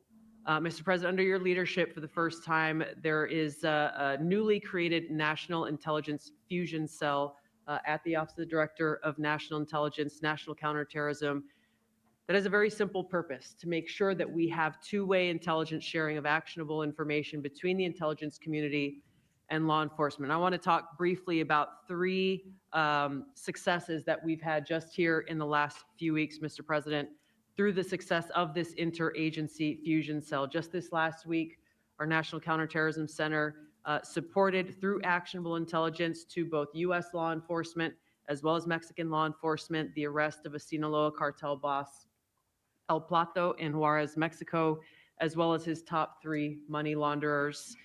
In a separate and recent successful interagency operation, NCTC worked closely with the U.S. Marshals Service that led to the arrest of another dangerous Sinaloa cartel member responsible for tracking a huge amounts of cocaine and hundreds of thousands of dollars in this single incident with drug proceeds through his network. And I'll say the last example I'll share is probably the most insidious, was providing intelligence to the Mexican law enforcement that led to the arrest of a CJNG cartel-affiliated baby trafficker called La Diabla. Her whole money-making operation was centered around luring pregnant women, performing illegal C-sections, harvesting organs, and Jesus. selling newborn babies. Dang. Mr. President, it's your leadership that has made all of this possible. I can tell you, in We the need midst of this Jesus government back. shutdown, our folks, like everyone around this table, are working 24/7 without pay and eager to get after this because they believe in your leadership and the mission that you have presented to them. Talk Thank you, Mr. China, President. man. I I'll want to hand hear this about off the to, tariffs. I want to hear Homeland about the Security economy. Advisor Stephen Miller, Right. the leader of this task force. Now, that is so dark what you just laid Let out, me dude. just say, Mr. President, that this country was going to die without you. This country was going to actually die without you. That's what we were facing in 2024. We've been invaded for 4 years. Our communities were sinking. Our public safety had gone to zero. Cartels were running entire communities. Sex trafficking, child trafficking, labor trafficking was out of control. Overdoses were out of control. The cartels were claiming more and more territory. City services were buckling. This was a country on the verge of dying, and you alone saved it. And when you stepped forward originally in 2016, you started the movement to make America great again. And that means make America great again in every way. And that means safety and prosperity and peace and freedom from cartels and crime and gangs. And your vision and your leadership in declaring war on the drug cartels is the single most successful public safety initiative in American history. And I need the media to understand what President Trump has done. People have been talking about drug cartels for longer than I've been alive. And everyone has just taken for granted that they can't be touched or stopped. They're too big, they're too powerful, they're too evil, they're too murderous. They can operate with impunity. And in just 9 months, President Trump is the only American leader, not just in our lifetimes, but ever, to actually take the fight to the drug cartels, to actually seek their eradication. And it is happening. And so while the Democrats are shutting the government down and fighting for free health care for illegal aliens, look at what President Trump has assembled here. He's assembled a team under his vision, direction, and leadership that is saving hundreds of thousands of lives, hundreds of thousands of lives. And only President Trump could have done this. And I will say one last thing, which is that his courage has been an inspiration to everyone else in this room. There are people in this room, I'm looking at, for example, at Todd Lyons, who have been relentlessly doxxed and harassed and threatened. But when they see President Trump's courage, what he's been through for 10 years to save America, when they came after his family, his businesses, his safety, his freedom, everyone at this table knows we can give whatever it takes to get the mission done. So President Trump, thank you for your leadership, your boldness, your courage, and your vision. We're honored to serve underneath you. Well, I want to thank you, Stephen. And I have to say that, I've been making the rounds. I'm leaving tomorrow for some very big meetings, including with the president of China, where I think we're going to come out very well, and everyone's going to be very happy. But everybody said the same thing. A year ago, we had a dead country. We were a dead country. We really were, in a lot of ways, not just this. We were dead as doornails on this, but we were a country that was in serious trouble and beyond that. And we have the hottest country anywhere in the world right now. The whole world is talking about it. We have the hottest country anywhere in the world. We're going to clear up this crime in our cities. We can do it quickly, too. They showed how quickly we could do it in D.C. It was a real bad place. It was a real mess. Dirty, filthy, disgusting, graffiti all over the place, tents on every ounce of parks that we had. Just disgusting. And I rode around last weekend. I rode around the city. I felt very safe in that car, but, I would have done it without it. I wouldn't need that car so much anymore, I will tell you. But the place was clean. We've started that also, not only law and order, but the cleanliness is important. I think cleanliness is almost a part of law and order. If you see dirty, disgusting streets and potholes all over the place and railings falling down and graffiti all over the beautiful statuary marble columns, those gorgeous columns where they had graffiti, it's all gone. And I think it's a part of it. I really do. I think it's a big part of it. But we have a city that we can be proud of. We're going to be that way with every city we have. That's why with San Francisco, I wish them luck, but we could do it so much faster. I told the mayor, I love what you're doing. I respect it, and I respect the people that are doing it. They're the biggest people in the country. They're the biggest people in the world. A lot of the high tech. Some people like them, some people don't, but they're smart, and they want to do it. And I said, I am so honored to let you do it. And if it doesn't work out, we'll do it for you very quickly. But I just want to thank the people around this table are amazing. Cash, please go ahead. Mr. President, I'll just keep it short, but I think what the media should realize is the amount of courage it takes to do this. And you led that mission. You led it during your campaign, and you brought it to the American people I think the media should focus on some of these numbers the Attorney General just riled off. Those aren't numbers, those are lives. Lives saved by the millions, Enough, excuse me, enough fentanyl to kill over 200 million Americans, gone, evaporated off our streets permanently. Your vision to safeguard American freedoms and our children and our future is the most courageous thing I've ever seen a president of the United States ever do. And your ability to marshal it out in 8 months, these statistics would have taken other administrations decades. And the partnership that you see around the table, I just want to, sum it up with the following. When I call these folks around the table, when I call our state and local law enforcement partners who have been absolutely critical to this mission, when Stephen Miller called me and said, we're going to create the Homeland Security Task Force and the FBI and DHS are going to co-lead it, I said, absolutely. The country's been yearning for this and needing it. And the one thing I see different than any other administration is when I call these people, they pick up. I don't get a voicemail. When I make an ask, they answer. And the same is true. And so the FBI is playing a pivotal role in your administration in helping lead out this mission. And Stephen's vision has finally come to life. And instead of attacking the people at this table, maybe the media should go out there and talk to the lives that have been saved forever and the communities that have been safeguarded, because it takes courage to do that. It takes courage to implement that plan. And it takes a president and President Trump to put a leadership team like this together. We are actual friends. And I know the media doesn't want to call us that, but we do that. We do hang out. We do work together. It's a 24/7, 365 mission that doesn't turn off, Mr. President. And as Stephen said, we're inspired by your leadership and this country's thankful for these 8 months. And I can't wait to see what the next 4 years looks like. Thank you very much. Thanks, Geshe. Great job. Todd, please. Thank you, Mr. President. The number that I think matters, over 3,266 terrorists have been taken off the streets in 2 months. And for each of those arrests, there's anywhere from between 4 to 20 law enforcement agents, federal, state, and local, executing those arrests. And that means every one of them are putting their lives on the line to make these arrests, to make our communities safer. And so what I will say to them is thank you. But also what I will say to them is that to the extent that there are politicians, as recently as today, suggesting they are doing something wrong. We have I'm going to have to ban Kelly now. district attorneys, mayors, and even Why? congresswomen suggesting that our federal law enforcement and the state and local law enforcement that are helping them are doing something wrong. That is disgusting. I think that's a and native something flag that up we here will in not Canada. tolerate. Yeah. That every day Attorney General Bondi and I talk with all of our partners, making sure that they know Oh my that if God. any one of our federal agents, our state or local agents working under the HSTF banner are even touched by any of these terrorists or rioters, they will be prosecuted to the fullest extent of the law. When politicians aid these terrorists by trying to give them comfort or protection or suggesting that somehow our men and women are doing the wrong thing, same problem. We will not tolerate it, Mr. President. So Markets thank are you to dumping all of now. our state and Let's see if it local dumps. men and women that are helping us and our federal law enforcement officers that are literally putting their lives on the line every single day. We will always protect you. Thank you, Mr. President. Thank you very much, Todd. A really good job you're doing too. Thank you. Any questions maybe pertaining? Mr. President. How about pertaining to this for a little while? And This is where things get out of hand. Would you have any questions of these incredible people? Buckle up. Mr. Yeah, President. go ahead, please. Go ahead. Thank you, Mr. President. Thank you. Good to see you.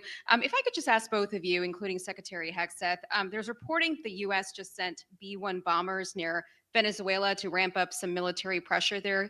Is that accurate? And can you tell us more about that No, mission? it's not accurate. No, it's false. But we're not happy with Venezuela for a lot of reasons, drugs being one of them, but also they've been sending their prisoners into our country for years under the Biden administration. Not anymore. We have a closed border. We had actually nobody for the last 4 months, I guess 5 months. They say they report nothing. They report zero. I don't know if that can be possible, but we'll accept it, right, fellas? But we have closed borders. We have people coming into our country, but they only come in legally. We have the strongest borders we've ever had. We might have the strongest borders of almost any nation right now. And that's a big difference from what it was 2 years ago when everybody was pouring in. But we're very unhappy with Venezuela because of what they've done. They've emptied their prisons into our country. Nobody can do that. Only a stupid person would have accepted it. And that's what we had running our country, very stupid people. So we're not happy with Venezuela, I will tell you. Yeah. Mr. President. Go ahead. Thank you, President Yeah, Trump. go ahead. You okay? Yes. On fentanyl, I'm saying, we're going to lose sorry him. about that. On We have fentanyl, some President Trump. good medical help right over there. That's all right. On fentanyl, according to CDC data, nearly 330,000 Americans died over the past 5 years from fentanyl. That's 1 in every 1,000 Americans who died. It's more than that, but that's and all right. Yes, It's I more. know you think it's even more. I'll be discussing that with President Yes, Xi. so that's actually my question. I figured it I was. was wondering, since it mostly comes from China and has caused such carnage in the U.S., Yeah. what are you going to say to convey the seriousness? And also a second question for you or Secretary Hegseth. Is there any evidence that China is now smuggling fentanyl through Venezuela to bypass U.S. and Mexican port controls? They are doing that, yes. But they are paying right now a 20% tariff because of fentanyl. That's billions and billions of dollars that they're paying. We're actually on November 1st, the tariff on China goes to 157%, which is record-setting territory. And we don't want that because it's not sustainable for them. They can't sustain that. We don't want them to have to go through that. So I'm meeting with President Xi, and I would say we have some big issues like with the farmers and various other things. But the first question I'm going to be asking him about is fentanyl. And if you think about it, they make $100 million. Think of this. They make $100 million selling fentanyl into our country, $100 million. They lose $100 billion with the 20% tariff. So it's not a good business proposition. It's $100 billion approximately that they have to pay.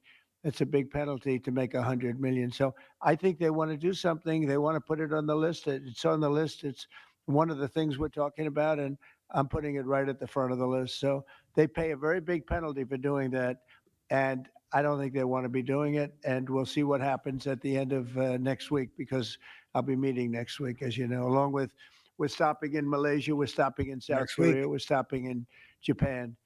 I'm meeting with President Xi actually in South Korea. So it'll be the first thing on the list. Yeah, please. Yes, Mr. President. On the drug boats, sir, has there been any discussion about capturing one so that you can show the amount of narcotics? We know everything about them. Yeah, Jennifer. We know everything about them. We know where they're coming from, who they're coming with, generally who's in the boat. I'll let Pete discuss it a little bit, but they have incredible intelligence. And, usually when you see 5 engines, I've never even seen that before, but when you see 5 engines on a boat going about 65 miles an hour, loaded up with white powder in silver cases, generally speaking, that's not a good sign. They're not going fishing, right? And you don't see any fishing rods, right? So, Pete, I'll let you discuss that a little bit, please. Well, yes, sir. Likewise, generally, you don't see fishing in submarines either, sir. So the U.S. military, as I mentioned, nobody better in the world at mapping networks, identifying who's connected to who inside terrorist organizations. It's just the media is used to hearing that when it pertains to Afghanistan and Iraq and ISIS and Al-Qaeda. But if you reframe how you understand the world in our own hemisphere, that's exactly what these foreign terrorist organizations are. And so we will track them, we will map them, we will network them, and we will hunt them and kill them because they're trying to and they are killing and poisoning the American people. And inside that, we have all the license necessary, all the authorities necessary to take these kinetic strikes, and we'll continue to take them. And we've been, just to add, because I think it's important, we've been capturing them for years. It's not like, gee, let's capture one. We've been doing that for years, for 25 years we've been doing it, not at a level like we're doing it now. I mean, just with the hits we're hitting, but we have much more intensity than any administration's ever had. But we've been capturing these boats for years, and they get back into the system and they do it again and again and again. And they don't fear that. They have no fear.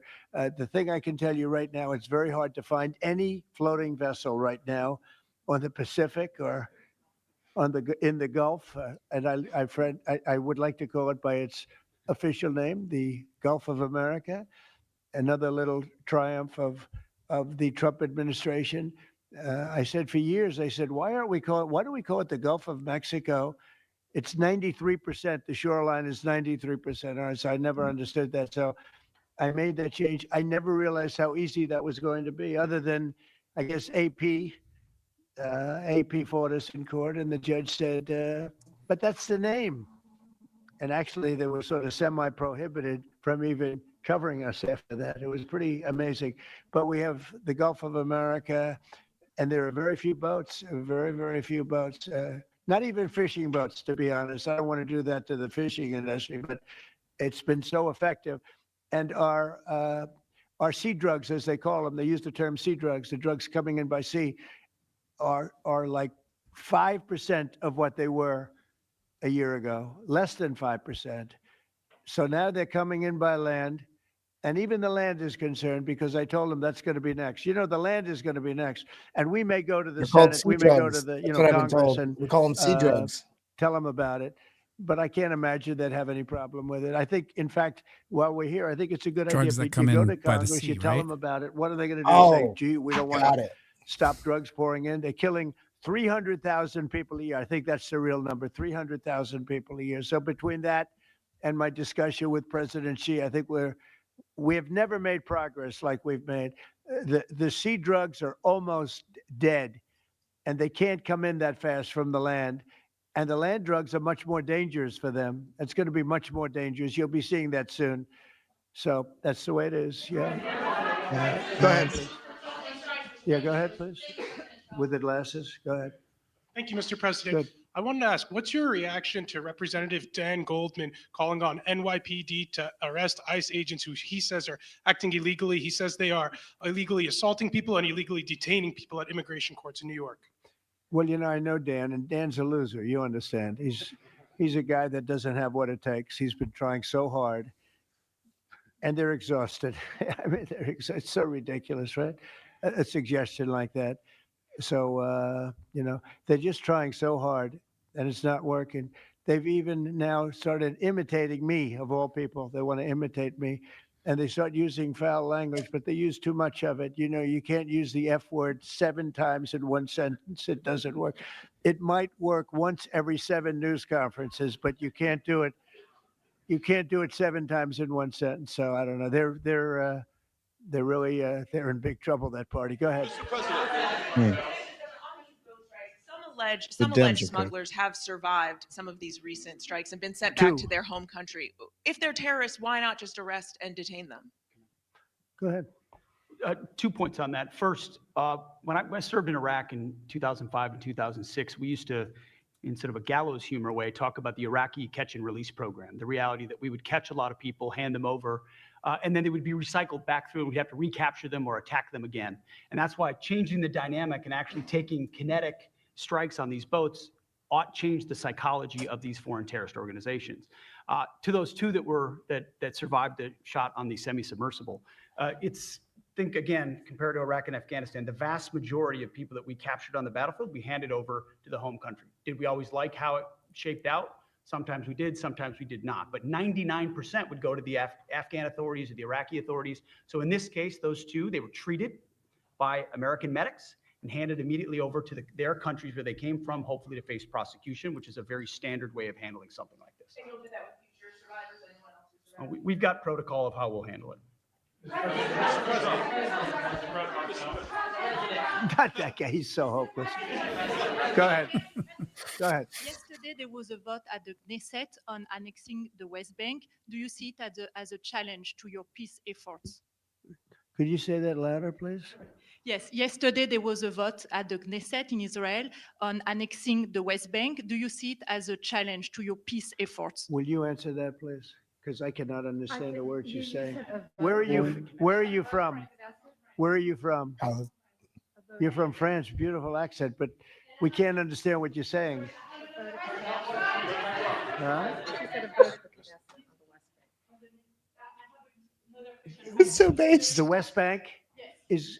Don't worry about the West Bank. Israel's not going to do anything with the West Bank. Okay? Don't worry about it. Is that your question? They're not going to do anything with the West Bank. Don't worry about it. Israel's doing very well. They're not going to do anything with it. Yeah, please. Go ahead. Thank you so much. Thank Thank you, President Trump. Are there any safeguards in place to protect Americans from fentanyl and cartels when you leave office in 2028? Any protocols that could be put in place in case a future administration comes in that wants open borders? And I also have a question for the Secretary of War as well after your answer. Well, the if that's biggest okay. thing we can do is make sure they don't come in, because open borders, they would destroy. It's amazing that our country is even surviving with what we went through, coming in by the millions and coming in from the wrong places. You know, I know all these people that run these countries, and they're smart. They're very street smart, and they're not sending their best. You know, they're not sending. They're taking them out of their prisons and their mental institutions, as I say over and over again. They're the drug dealers. They're the drug addicts. They're people that don't work. I mean, the best of them are people that don't work. They don't work. They're on welfare, their form of welfare, which is tiny. You know what their form of welfare? They give you a piece of paper. They give you nothing. But they want people that work. They don't let those people come out because they want those people. You know, they cherish those people. Those are the people that make their country run. They give us all of the people that don't work and are murderers. 11,843 murderers came in. 11,800, many of them committed, more than 50% committed more than one murder. Now, why do we want them? Why would Biden and that group of thugs that he had working for him, why would they accept these people? Why would he accept? Nobody understands it. You know, they say maybe they wanted the vote, but I did great with the Hispanic vote, but these are people from all over the world.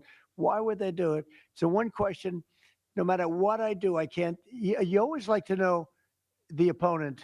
You have an opponent. What are they getting at? And usually you can. Why would they allow 20 million, maybe 25 million people into this country, almost all of which, but most of which should not have been allowed into our country? It's one of the great enigmas. What they've done to this country should never be forgotten. In history, should never, ever be forgotten. And now it looks like we're going to have a communist mayor in New York. That'll be a lot of fun. But remember this. They have to go through the White House. Yeah, please, go ahead. The founder of Binance. Can you explain why you chose to pardon him? And did it have anything There to we do go. with his involvement in your Which one? Who is family's, that? the founder of Binance? He has Oh, a involvement in your own The family's recent crypto one, yes. business. I believe we're talking about the same person because I do pardon a lot of people. I don't know. He was recommended by a lot of people. A lot of people say that. Are you talking about the crypto person? A lot of people say that he wasn't guilty of anything. He served 4 months in jail, and they say that he was not guilty of anything. That what he did, well, you don't know much about crypto. You know nothing about nothing. You fake news. But let me just tell you that he was somebody that, as I was told, I don't know him. I don't believe I've ever met him. Is this a roast? But I've been told by a lot of support. He had a lot of support, and they said that what he did is not even a crime. It wasn't a crime, that he was persecuted by the Biden administration. +1 in chat. And so I gave him a pardon at the request of a lot of very good people. Oh my Yeah, God. please. Yes, Daniel. President, thank you so much. This is the kind of question I like. Yeah, right here. the numbers from this task force are jaw dropping. I wanted to know, this is a question for you and both Stephen, since it was said this is your brainchild. What are the lessons to be learned from the success of the task force, and what are your continued goals with this task force now that you have about 3 years left? Well, the best thing we have going is we have such talent around this table. I could go over every one of these men and women, and we have unbelievable talent. They've got the naturals, you know, like somebody that hits a baseball or a golf ball or a, you know, that you see more, it's more evident. It's beautiful because it's sports. You can tell somebody right away, are they good or are they not? These people are the most talented people at what they do. And when we started talking about this, Stephen and all of us, it seems so easy. What is surprising to me is how quickly we can straighten out a large city, a big city, a mean city, a city that's sick, that got very sick with guns all over the place, with bullets shooting all over, where you take your life in your hands if you go out and buy a loaf of bread. That's not America. That's not our country. And those people don't care how you do it. They just want it done. They really do. You know, when you go to the people in the street, they don't know. Is it National Guard? They just want it done. They want to be safe. And we've gained a great following of Americans, real Americans, people that want to be safe. But I think the biggest thing we say is we have tremendous talent. We were able to recognize, like a football team, like a baseball team, we were able to recognize the talent. And the talent is largely in this room for the whole country. It's largely in this room. There's really nothing like it. And that's why I think we had DC done, not perfectly, but pretty much done, at least normalized in 12 days. When you say 12, would you say 12 days? On the 12th day, it felt different. And then, we took a lot of bad people out, never to come back again. Then most of them never to come back again. But there's great talent and there's also great courage.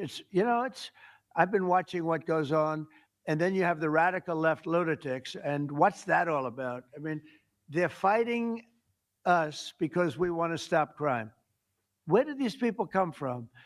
They're paid money. I guess they're paid a lot of money. But like I saw that ridiculous march the other day, I say, these people are not representative of our country. And not all of them, of course, but many of them are total lowlifes. These are lowlifes. These are people that are paid agitators, and they're not representative of our country. So I don't know. I can just tell you that our country has tremendous spirit right now. You know that better than anybody because you cover it well. But we have a lot of people that are very happy right now with the direction. They did a poll the other day. The direction of our country is better than it's been in 37 years. And I'm upset because I think it should be better than that. I actually said we should be better than that. So, thank you very much for your question. Brian? Someone clip that crypto Thank part. you, Mr. President. You guys Clip have done that. an amazing job in Thank Memphis. you. Some of those numbers are staggering. We've gotten message on social media wanting to thank you for that. But I think, can you talk about the number of missing children you guys have discovered in Memphis? That's amazing. Well, it's hundreds of thousands were lost through Biden and the Biden administration. And we are getting a lot of them back, but they're either dead, they're slaves, they're captured in some form. But think of it, hundreds of thousands we're talking about, not even believable. And they came in through the border, they were sold, they were bargained for, and this was all Biden, meaning Biden and Obama, the same mentality, frankly. I think it's the same mentality. Let me tell you, Barack Hussein Obama was a lousy president. A lot of bad things happened. Remember when they used to talk about Trump with the jail cells? Well, he built the jail cells for the children. He built those jail cells. Remember that came out? But sir, they were built in 2014. You remember when that came out? After me going through that stuff for about 2 weeks, and then they found out it was Barack Obama that built those jail cells. Yes. No, these people they were bad leaders. I hope we don't have it again. I hope we don't have it again because, our country's come back a long way, but it can only withstand so much, and we don't want to ever go through that again. We never want to have open borders again. We don't want to have men playing in women's sports. We don't want to have transgender for everybody. We don't want that. We want to have a great country with low interest rates, nice housing, great education, a strong military, the basics. Yes, please. The basic. Very basic. Last night's New York City mayoral debate, Oh, Zohran Mamdani said God. he would close Rikers Island if elected. What kind of impact would that have on public safety? Well, it's not good. I guess it's not a very nice place, but you need it. You need something. You have a lot of additional people in New York City that should not have been here. They came here through the open border, through Biden's. I don't know how they even do it. New York City's always been tight for money. And then they spend, $8 billion and nobody complains about it on people that just showed up and they just came out of nowhere. Where did they get the money? All of a sudden they have money. I tell you what, we have to keep our prisons very fair and very safe, but you get a lot of criminals. We have a lot of additional criminals. I used to talk about it. They used to say, well, only good people come in from foreign countries.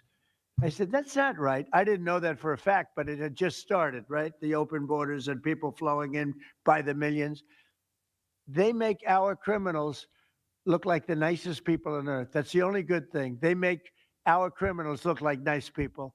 They are the meanest, the most vicious. Tren de Aragua, You don't get any sicker. They cut people's fingers off because they called the cop. Did you call the cop? Yes. They cut off his finger so he can't call the cop anymore. And then they said, next time we're going to cut off your hand if you cut, because they took over his apartment in Colorado. You know, Colorado, they took over a town, then they took over another town, and you have a weak governor over there. He doesn't know what the hell he's doing, so he lets it go on. But we're getting them out of here. We're getting them all out. They're going back to lots of, not just Venezuela, they're going back to lots of countries. Venezuela would be one, however. Yeah, please. Real about Colorado, man. Thank you, A lot Mr. of people President. feel- A moment ago, you said that if Secretary Hegseth went to Congress and briefed them on the operations, No, we against will these- go, I said. You will go, and it We would will be go. We're difficult gonna for them to go. object. I don't see any Lawson going. No reason not to. You know, they'll always complain, oh, we should have gone. So we're going to definitely, I'd like to just tell you, let's go. We go. We're going to President- tell them what we're going to do, and I think they're going to probably like it, except for the radical left lunatics. And Mr. President, if you are declaring war against these cartels and Congress is likely to approve of that process, why not just ask for a declaration of war? Well, I don't think we're going to necessarily ask for a declaration of war. I think we're just going to kill people that are bringing drugs into our country. Okay? We're going to kill them. You know, they're going to be like dead. Okay. Yeah. Yes, red hair.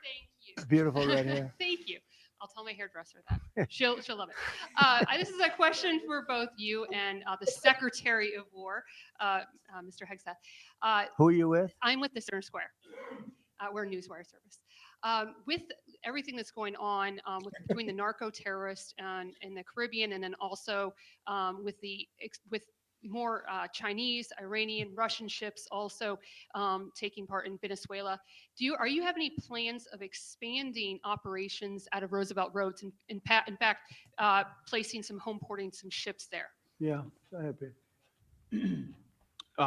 We're familiar with the location that you're referring to, and we'll make sure that we're properly displaced in order to deal with the contingency we're dealing with there, and also any ways in which other countries would attempt to be involved also. So we can walk and chew gum. We're definitely keeping our eyes on near peer adversaries at the same time, but we think sending a message on these cartels, these narco terrorists, is an important inside our hemisphere, which for far too long, other presidents, as the president pointed out, they've ignored our own backyard and allowed other countries to increase their influence here, which only threatens the American people. We're changing that.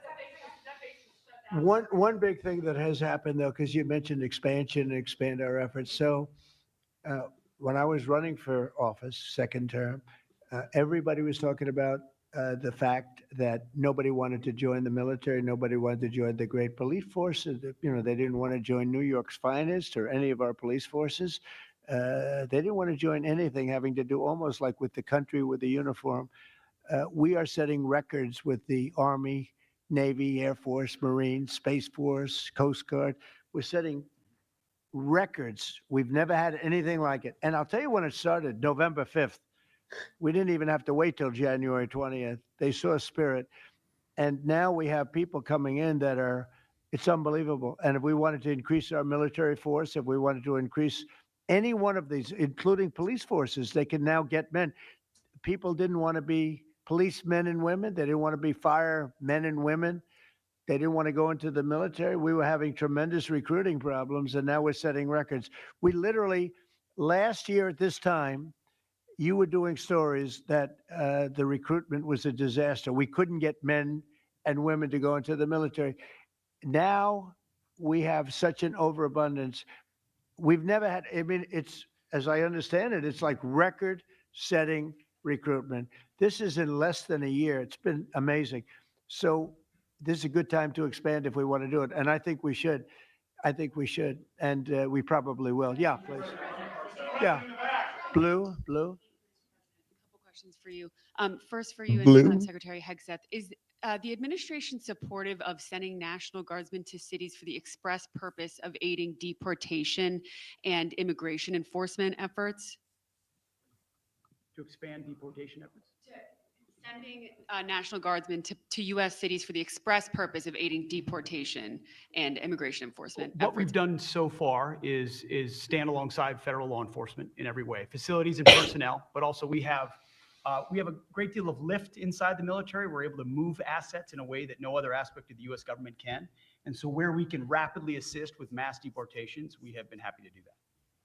One more question, if I may. Is the administration at all supportive of potential measures to crack down or regulate or even ban apps that track ICE agents' locations? What do you mean by that? Like specific apps that are used to track the location of ICE agents? I guess we'll do that. I'm not a big app guy. I'm not into that too much. I think Pam might be it. Let's go. Yes. Give me a good answer Yes. there. Yes, these organizations, President Trump, are coming in and their apps to track our federal law enforcement officers, and it jeopardizes their lives, where they're going to be, their location. And we've actually been working really well with the tech companies who have been cooperating because they don't want our law enforcement officers to get injured. So yes. Well, I mean, I see it with ICE where they're having, where they define where they live, who they are. And, I didn't have a big view on the mask, but I now understand why they should wear masks. I think it's very dangerous for them not to wear masks. They can do whatever they want. I notice some do it and some don't, but it's pretty dangerous. But when you look at, you talk about that question, I think it's very dangerous, and I think you're coming down on that very hard, right? Yeah, please. Sir, Mr. President. Go ahead. Thank you, sir.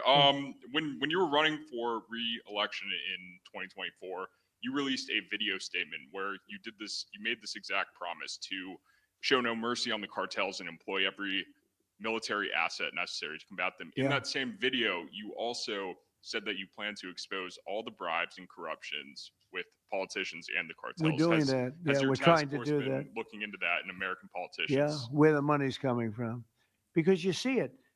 Like even that garbage deal they had this weekend, which was embarrassing to them, and the crowds were the crowds were not big.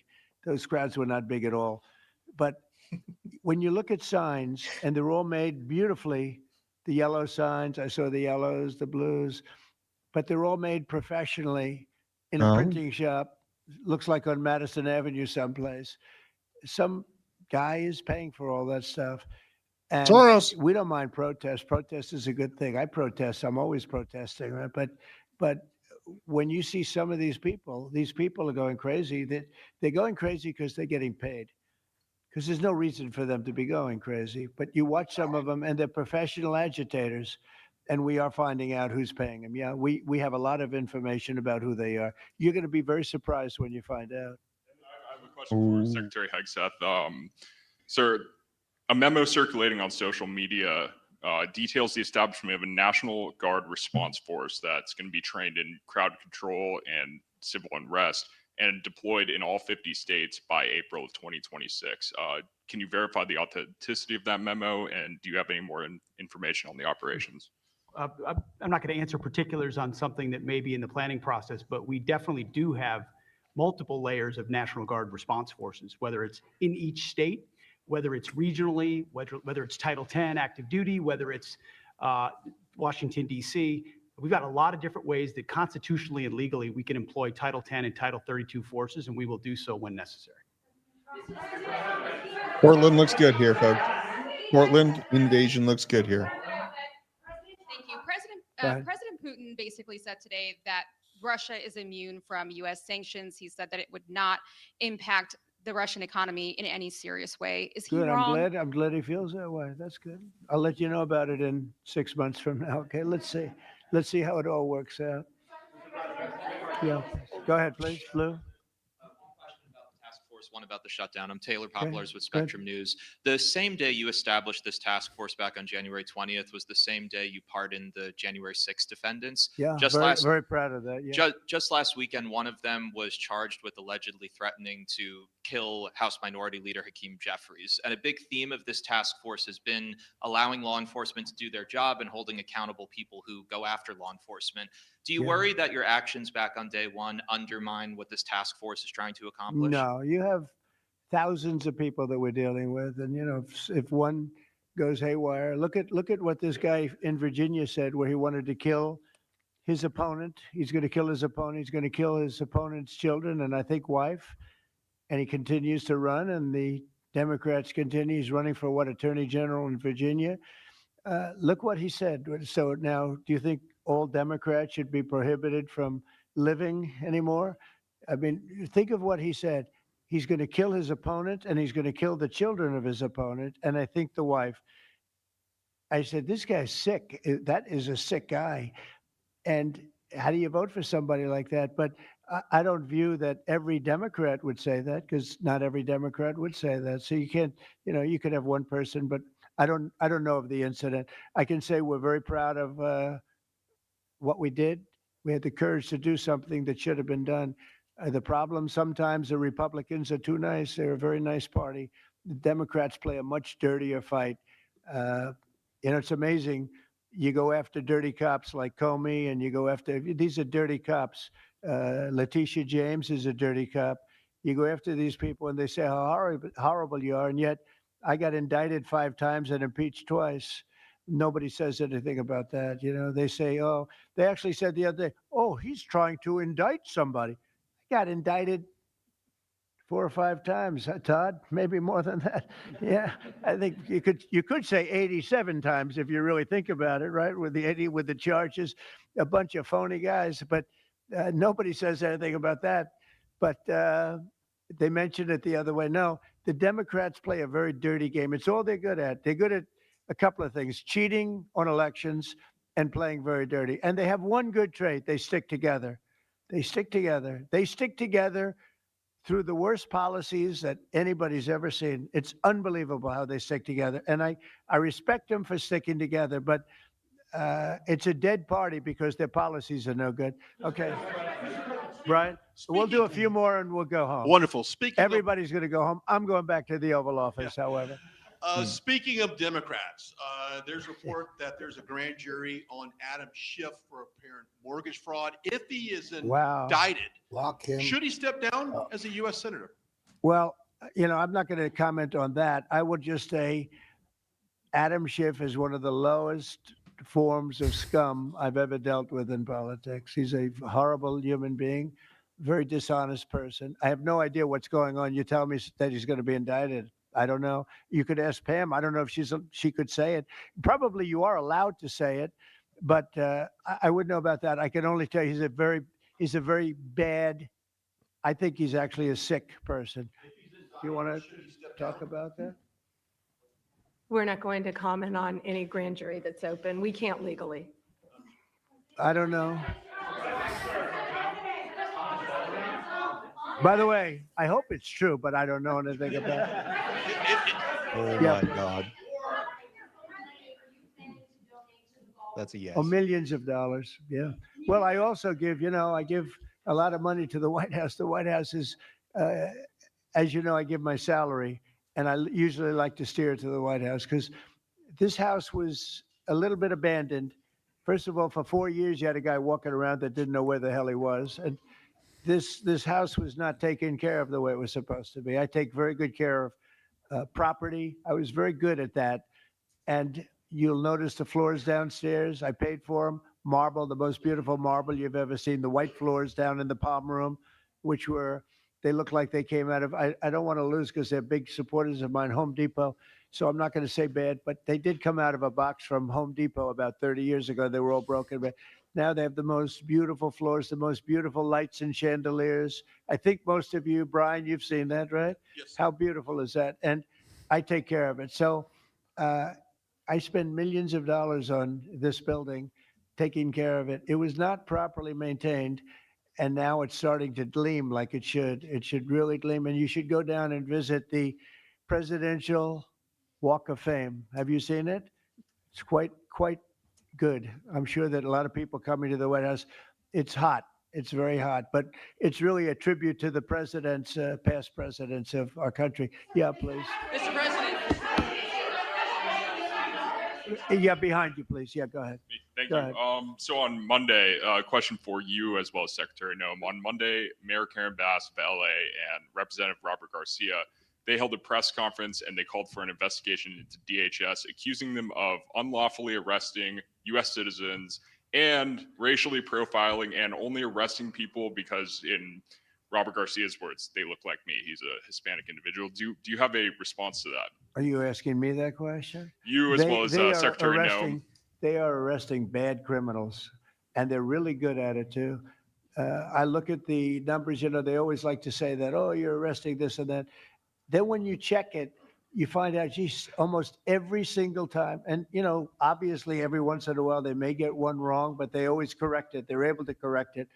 But they are arresting really bad people. They're arresting people that kill, people that would cut your throat and not even care about it. These are brave people, and it's very dangerous. And if they go even a little bit too far, they get into trouble, which is a shame. I protect them, but they get into trouble. But they're arresting very serious criminals, and they're getting them out of here. Okay, one or two more. Doug, do you have a question? I'd love to have Doug have a question, our great photographer, because he's such a great guy, and he might be the most talented person over there. I don't know. Go ahead. Let's hear your question. This guy's a real beauty.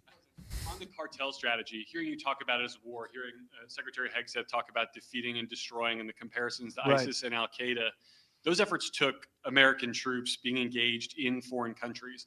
Do you think that's ultimately where this is headed with the cartels, having American troops in countries like No, Venezuela? the cartels are very bad. They a lot of bad people coming in. They were interviewed recently, and they were asking people what their problem was. And one guy said, "Yes, I'm up for murder."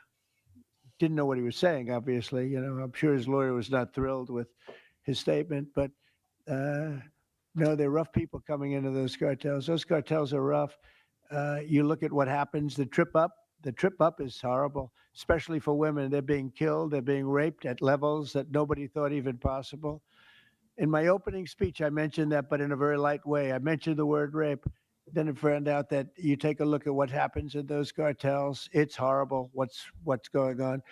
And we're doing the world a big service by just telling them, you don't have too many cartels now, because they know when they get up here, they're going to be stopped. Under Biden, they were just flowing into the country. It didn't matter what you were, where you came from, what you looked like, what your record. They didn't check records. Millions of people came into this country that should not be in our country right now. We've gotten a lot of them out. It's the single biggest problem that we were given. Inflation, I've already taken care of. Economically, the country is the strongest it's ever been. Thank God for tariffs. If we didn't have tariffs, we'd be a third world nation. But thank God for tariffs. We're the richest nation in the world now because of tariffs. Abolish And we're able IRS to then. economically protect ourselves, and we're able to really protect ourselves from a national security, situation. But we have cartels that, somebody came up with the word cartel. I won't tell you who that person was, but you got a lot of bad people in the cartels. And you could look at a country like Mexico, and I really respect the president. I really respect a lot of the people over there, but a lot of the leadership, but they are in fear in their own country because those cartels are running those countries, okay? And that includes Colombia. Colombia is a drug den. It's a drug den, and it has been for a long time. You got a lousy leader over there right now, bad guy, a thug, but they make cocaine at levels that we've never seen before, and they sell it back into this, and they're not going to get away with it much longer. We're not going to put up with it much longer. Colombia is very bad. Mexico is run by the cartels. I have great respect for the president, a woman that I think is a tremendous woman. She's a very brave woman, but Mexico is run by the cartels, and we have to defend ourselves from that. Go ahead. Let's go with you. Go ahead. Let's listen to this beauty. Shut down by the time you return from your trip to Do I Asia. expect to have it resolved by the time I resume? I don't know. I said long ago, we shouldn't have been in this problem. This was September 28th. It came due in Biden's regime, and before the election, September 28th, and they pushed it off into the future. And I was running when they did that. And when you're running, but I did say, what the hell are they doing? That and debt ceiling. They also pushed the debt ceiling past the election date. So that would mean the next president has it. But I did say that I think the Democrats have gone totally crazy. And you don't know what they're going to do because they don't care about the people. They don't. I really think they have no leadership. they have a lot of very low IQ people. Jasmine Crockett is a low IQ person. A lot of them are. I don't want to insult too many of them, but a lot of them are. They have no rudder. I don't think they know what they're doing right now. You know, they've never done this before. They always agreed to go and, you know, called an extension. Let's do an extension and talk. Even today, look at what happened today. They don't want to pay the people that have worked. And, you know, this was supposed to be this was a test. And they wouldn't pay the people that have been working. They said, no, we don't want to pay them. This is all the Democrats. Now, all we need is 5 Democrats. And I know a lot of Democrats that are saying they're more than 5. Probably not that many more than 5, but they're more than 5. And all we need is like 5 Democrat votes, so we open our country again. Sad, though, we have the greatest economy in our history. We have the highest stock market. All these things are rocking. We will have by the end of my first year more than $20 trillion of investment. The all-time record is $3 trillion. I think it's China.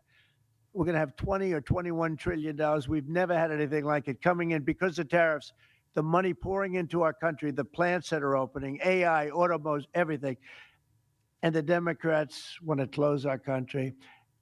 They're really, you know, they say deranged. They suffer. I guess it's Trump derangement syndrome, which I think is going down now as an official condition by the doctors. I think they get paid extra money if they handle it because it's more difficult to handle than a normal mental disease.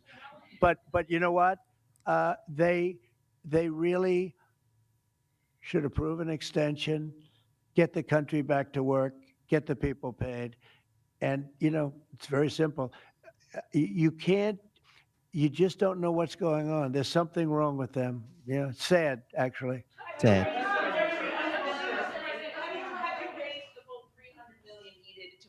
Have you raised the full $300 million needed to fund your ballroom? And how much specifically are you donating to this construction Raised, project? I think $350 million.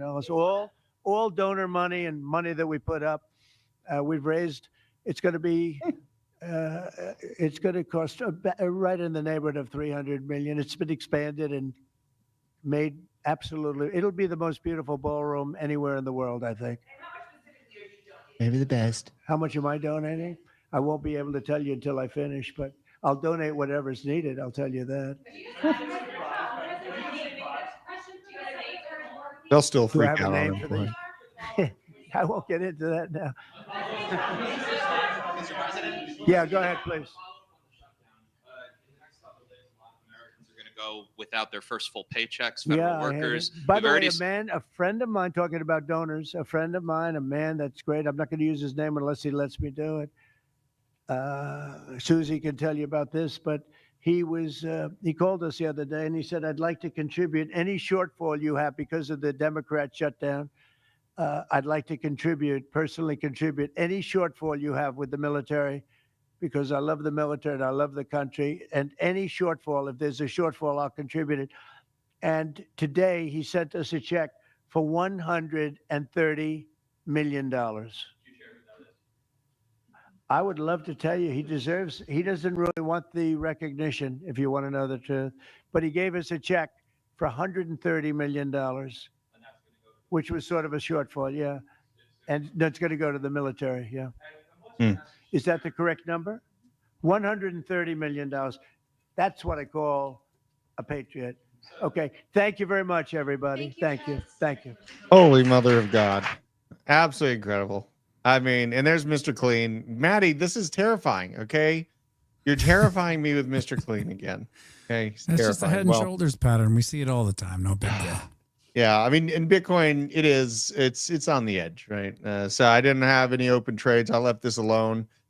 Take profit too that I put in the Discord this morning. The entry points designed were $109,800, or actually $108,800, and got in. And take profit 1 was hit. Take profit 2 was hit right before that stream.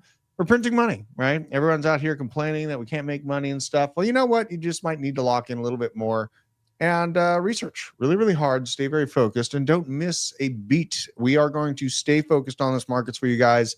Love and appreciate every single one of you. Piano Matty B, thank you for joining me on this cataclysmic day. Yeah, it was just unbelievable insane. Afternoon. Yeah, man. Kelly, We're going to make it. Your background says it all. Okay. Rome is burning. Bitcoin's the way. Okay. Sometimes you need beauty. Sometimes just some deer in a creek. But you know what? I mean, yeah, we got some levels to look at below. Go back to the other screen. Yeah. We got some levels to look at below. The most immediate area I'd be watching is if we drop a bit further down in this. This is a 1 minute chart. I just realized that, but this low 109, let's go to the 1 hour chart.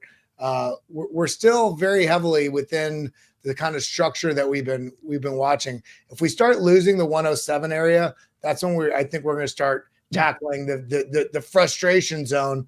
But remember, this has been trading sideways for about 100 and something days here. Look at this, 110 days, 109 days. So I wouldn't be surprised to see this cook a little bit longer, a bit sideways, because we still are within this broadening wedge. But as it stands right now, we're just we're dealing with the frustration of expectation. The Fed rate cuts next week. We've got the meeting with he did say it, and all of that nonsense that was just chopped up and talked about. He did talk about having the meeting with Xi Jinping. I think he said it was going to be concluding around November 1st. So keep your eyes on that. Like it's happening. It sounds like the meeting is going to happen. And thank you, Patrick Mitchell. He's giving Kelly a shout out, ex-military Kelly. And again, thank you for your serving this country, dude. Love and appreciate every single one of you out there in the chat. Reshare the stream. That was absolutely unhinging. Please, someone clip that CZ part.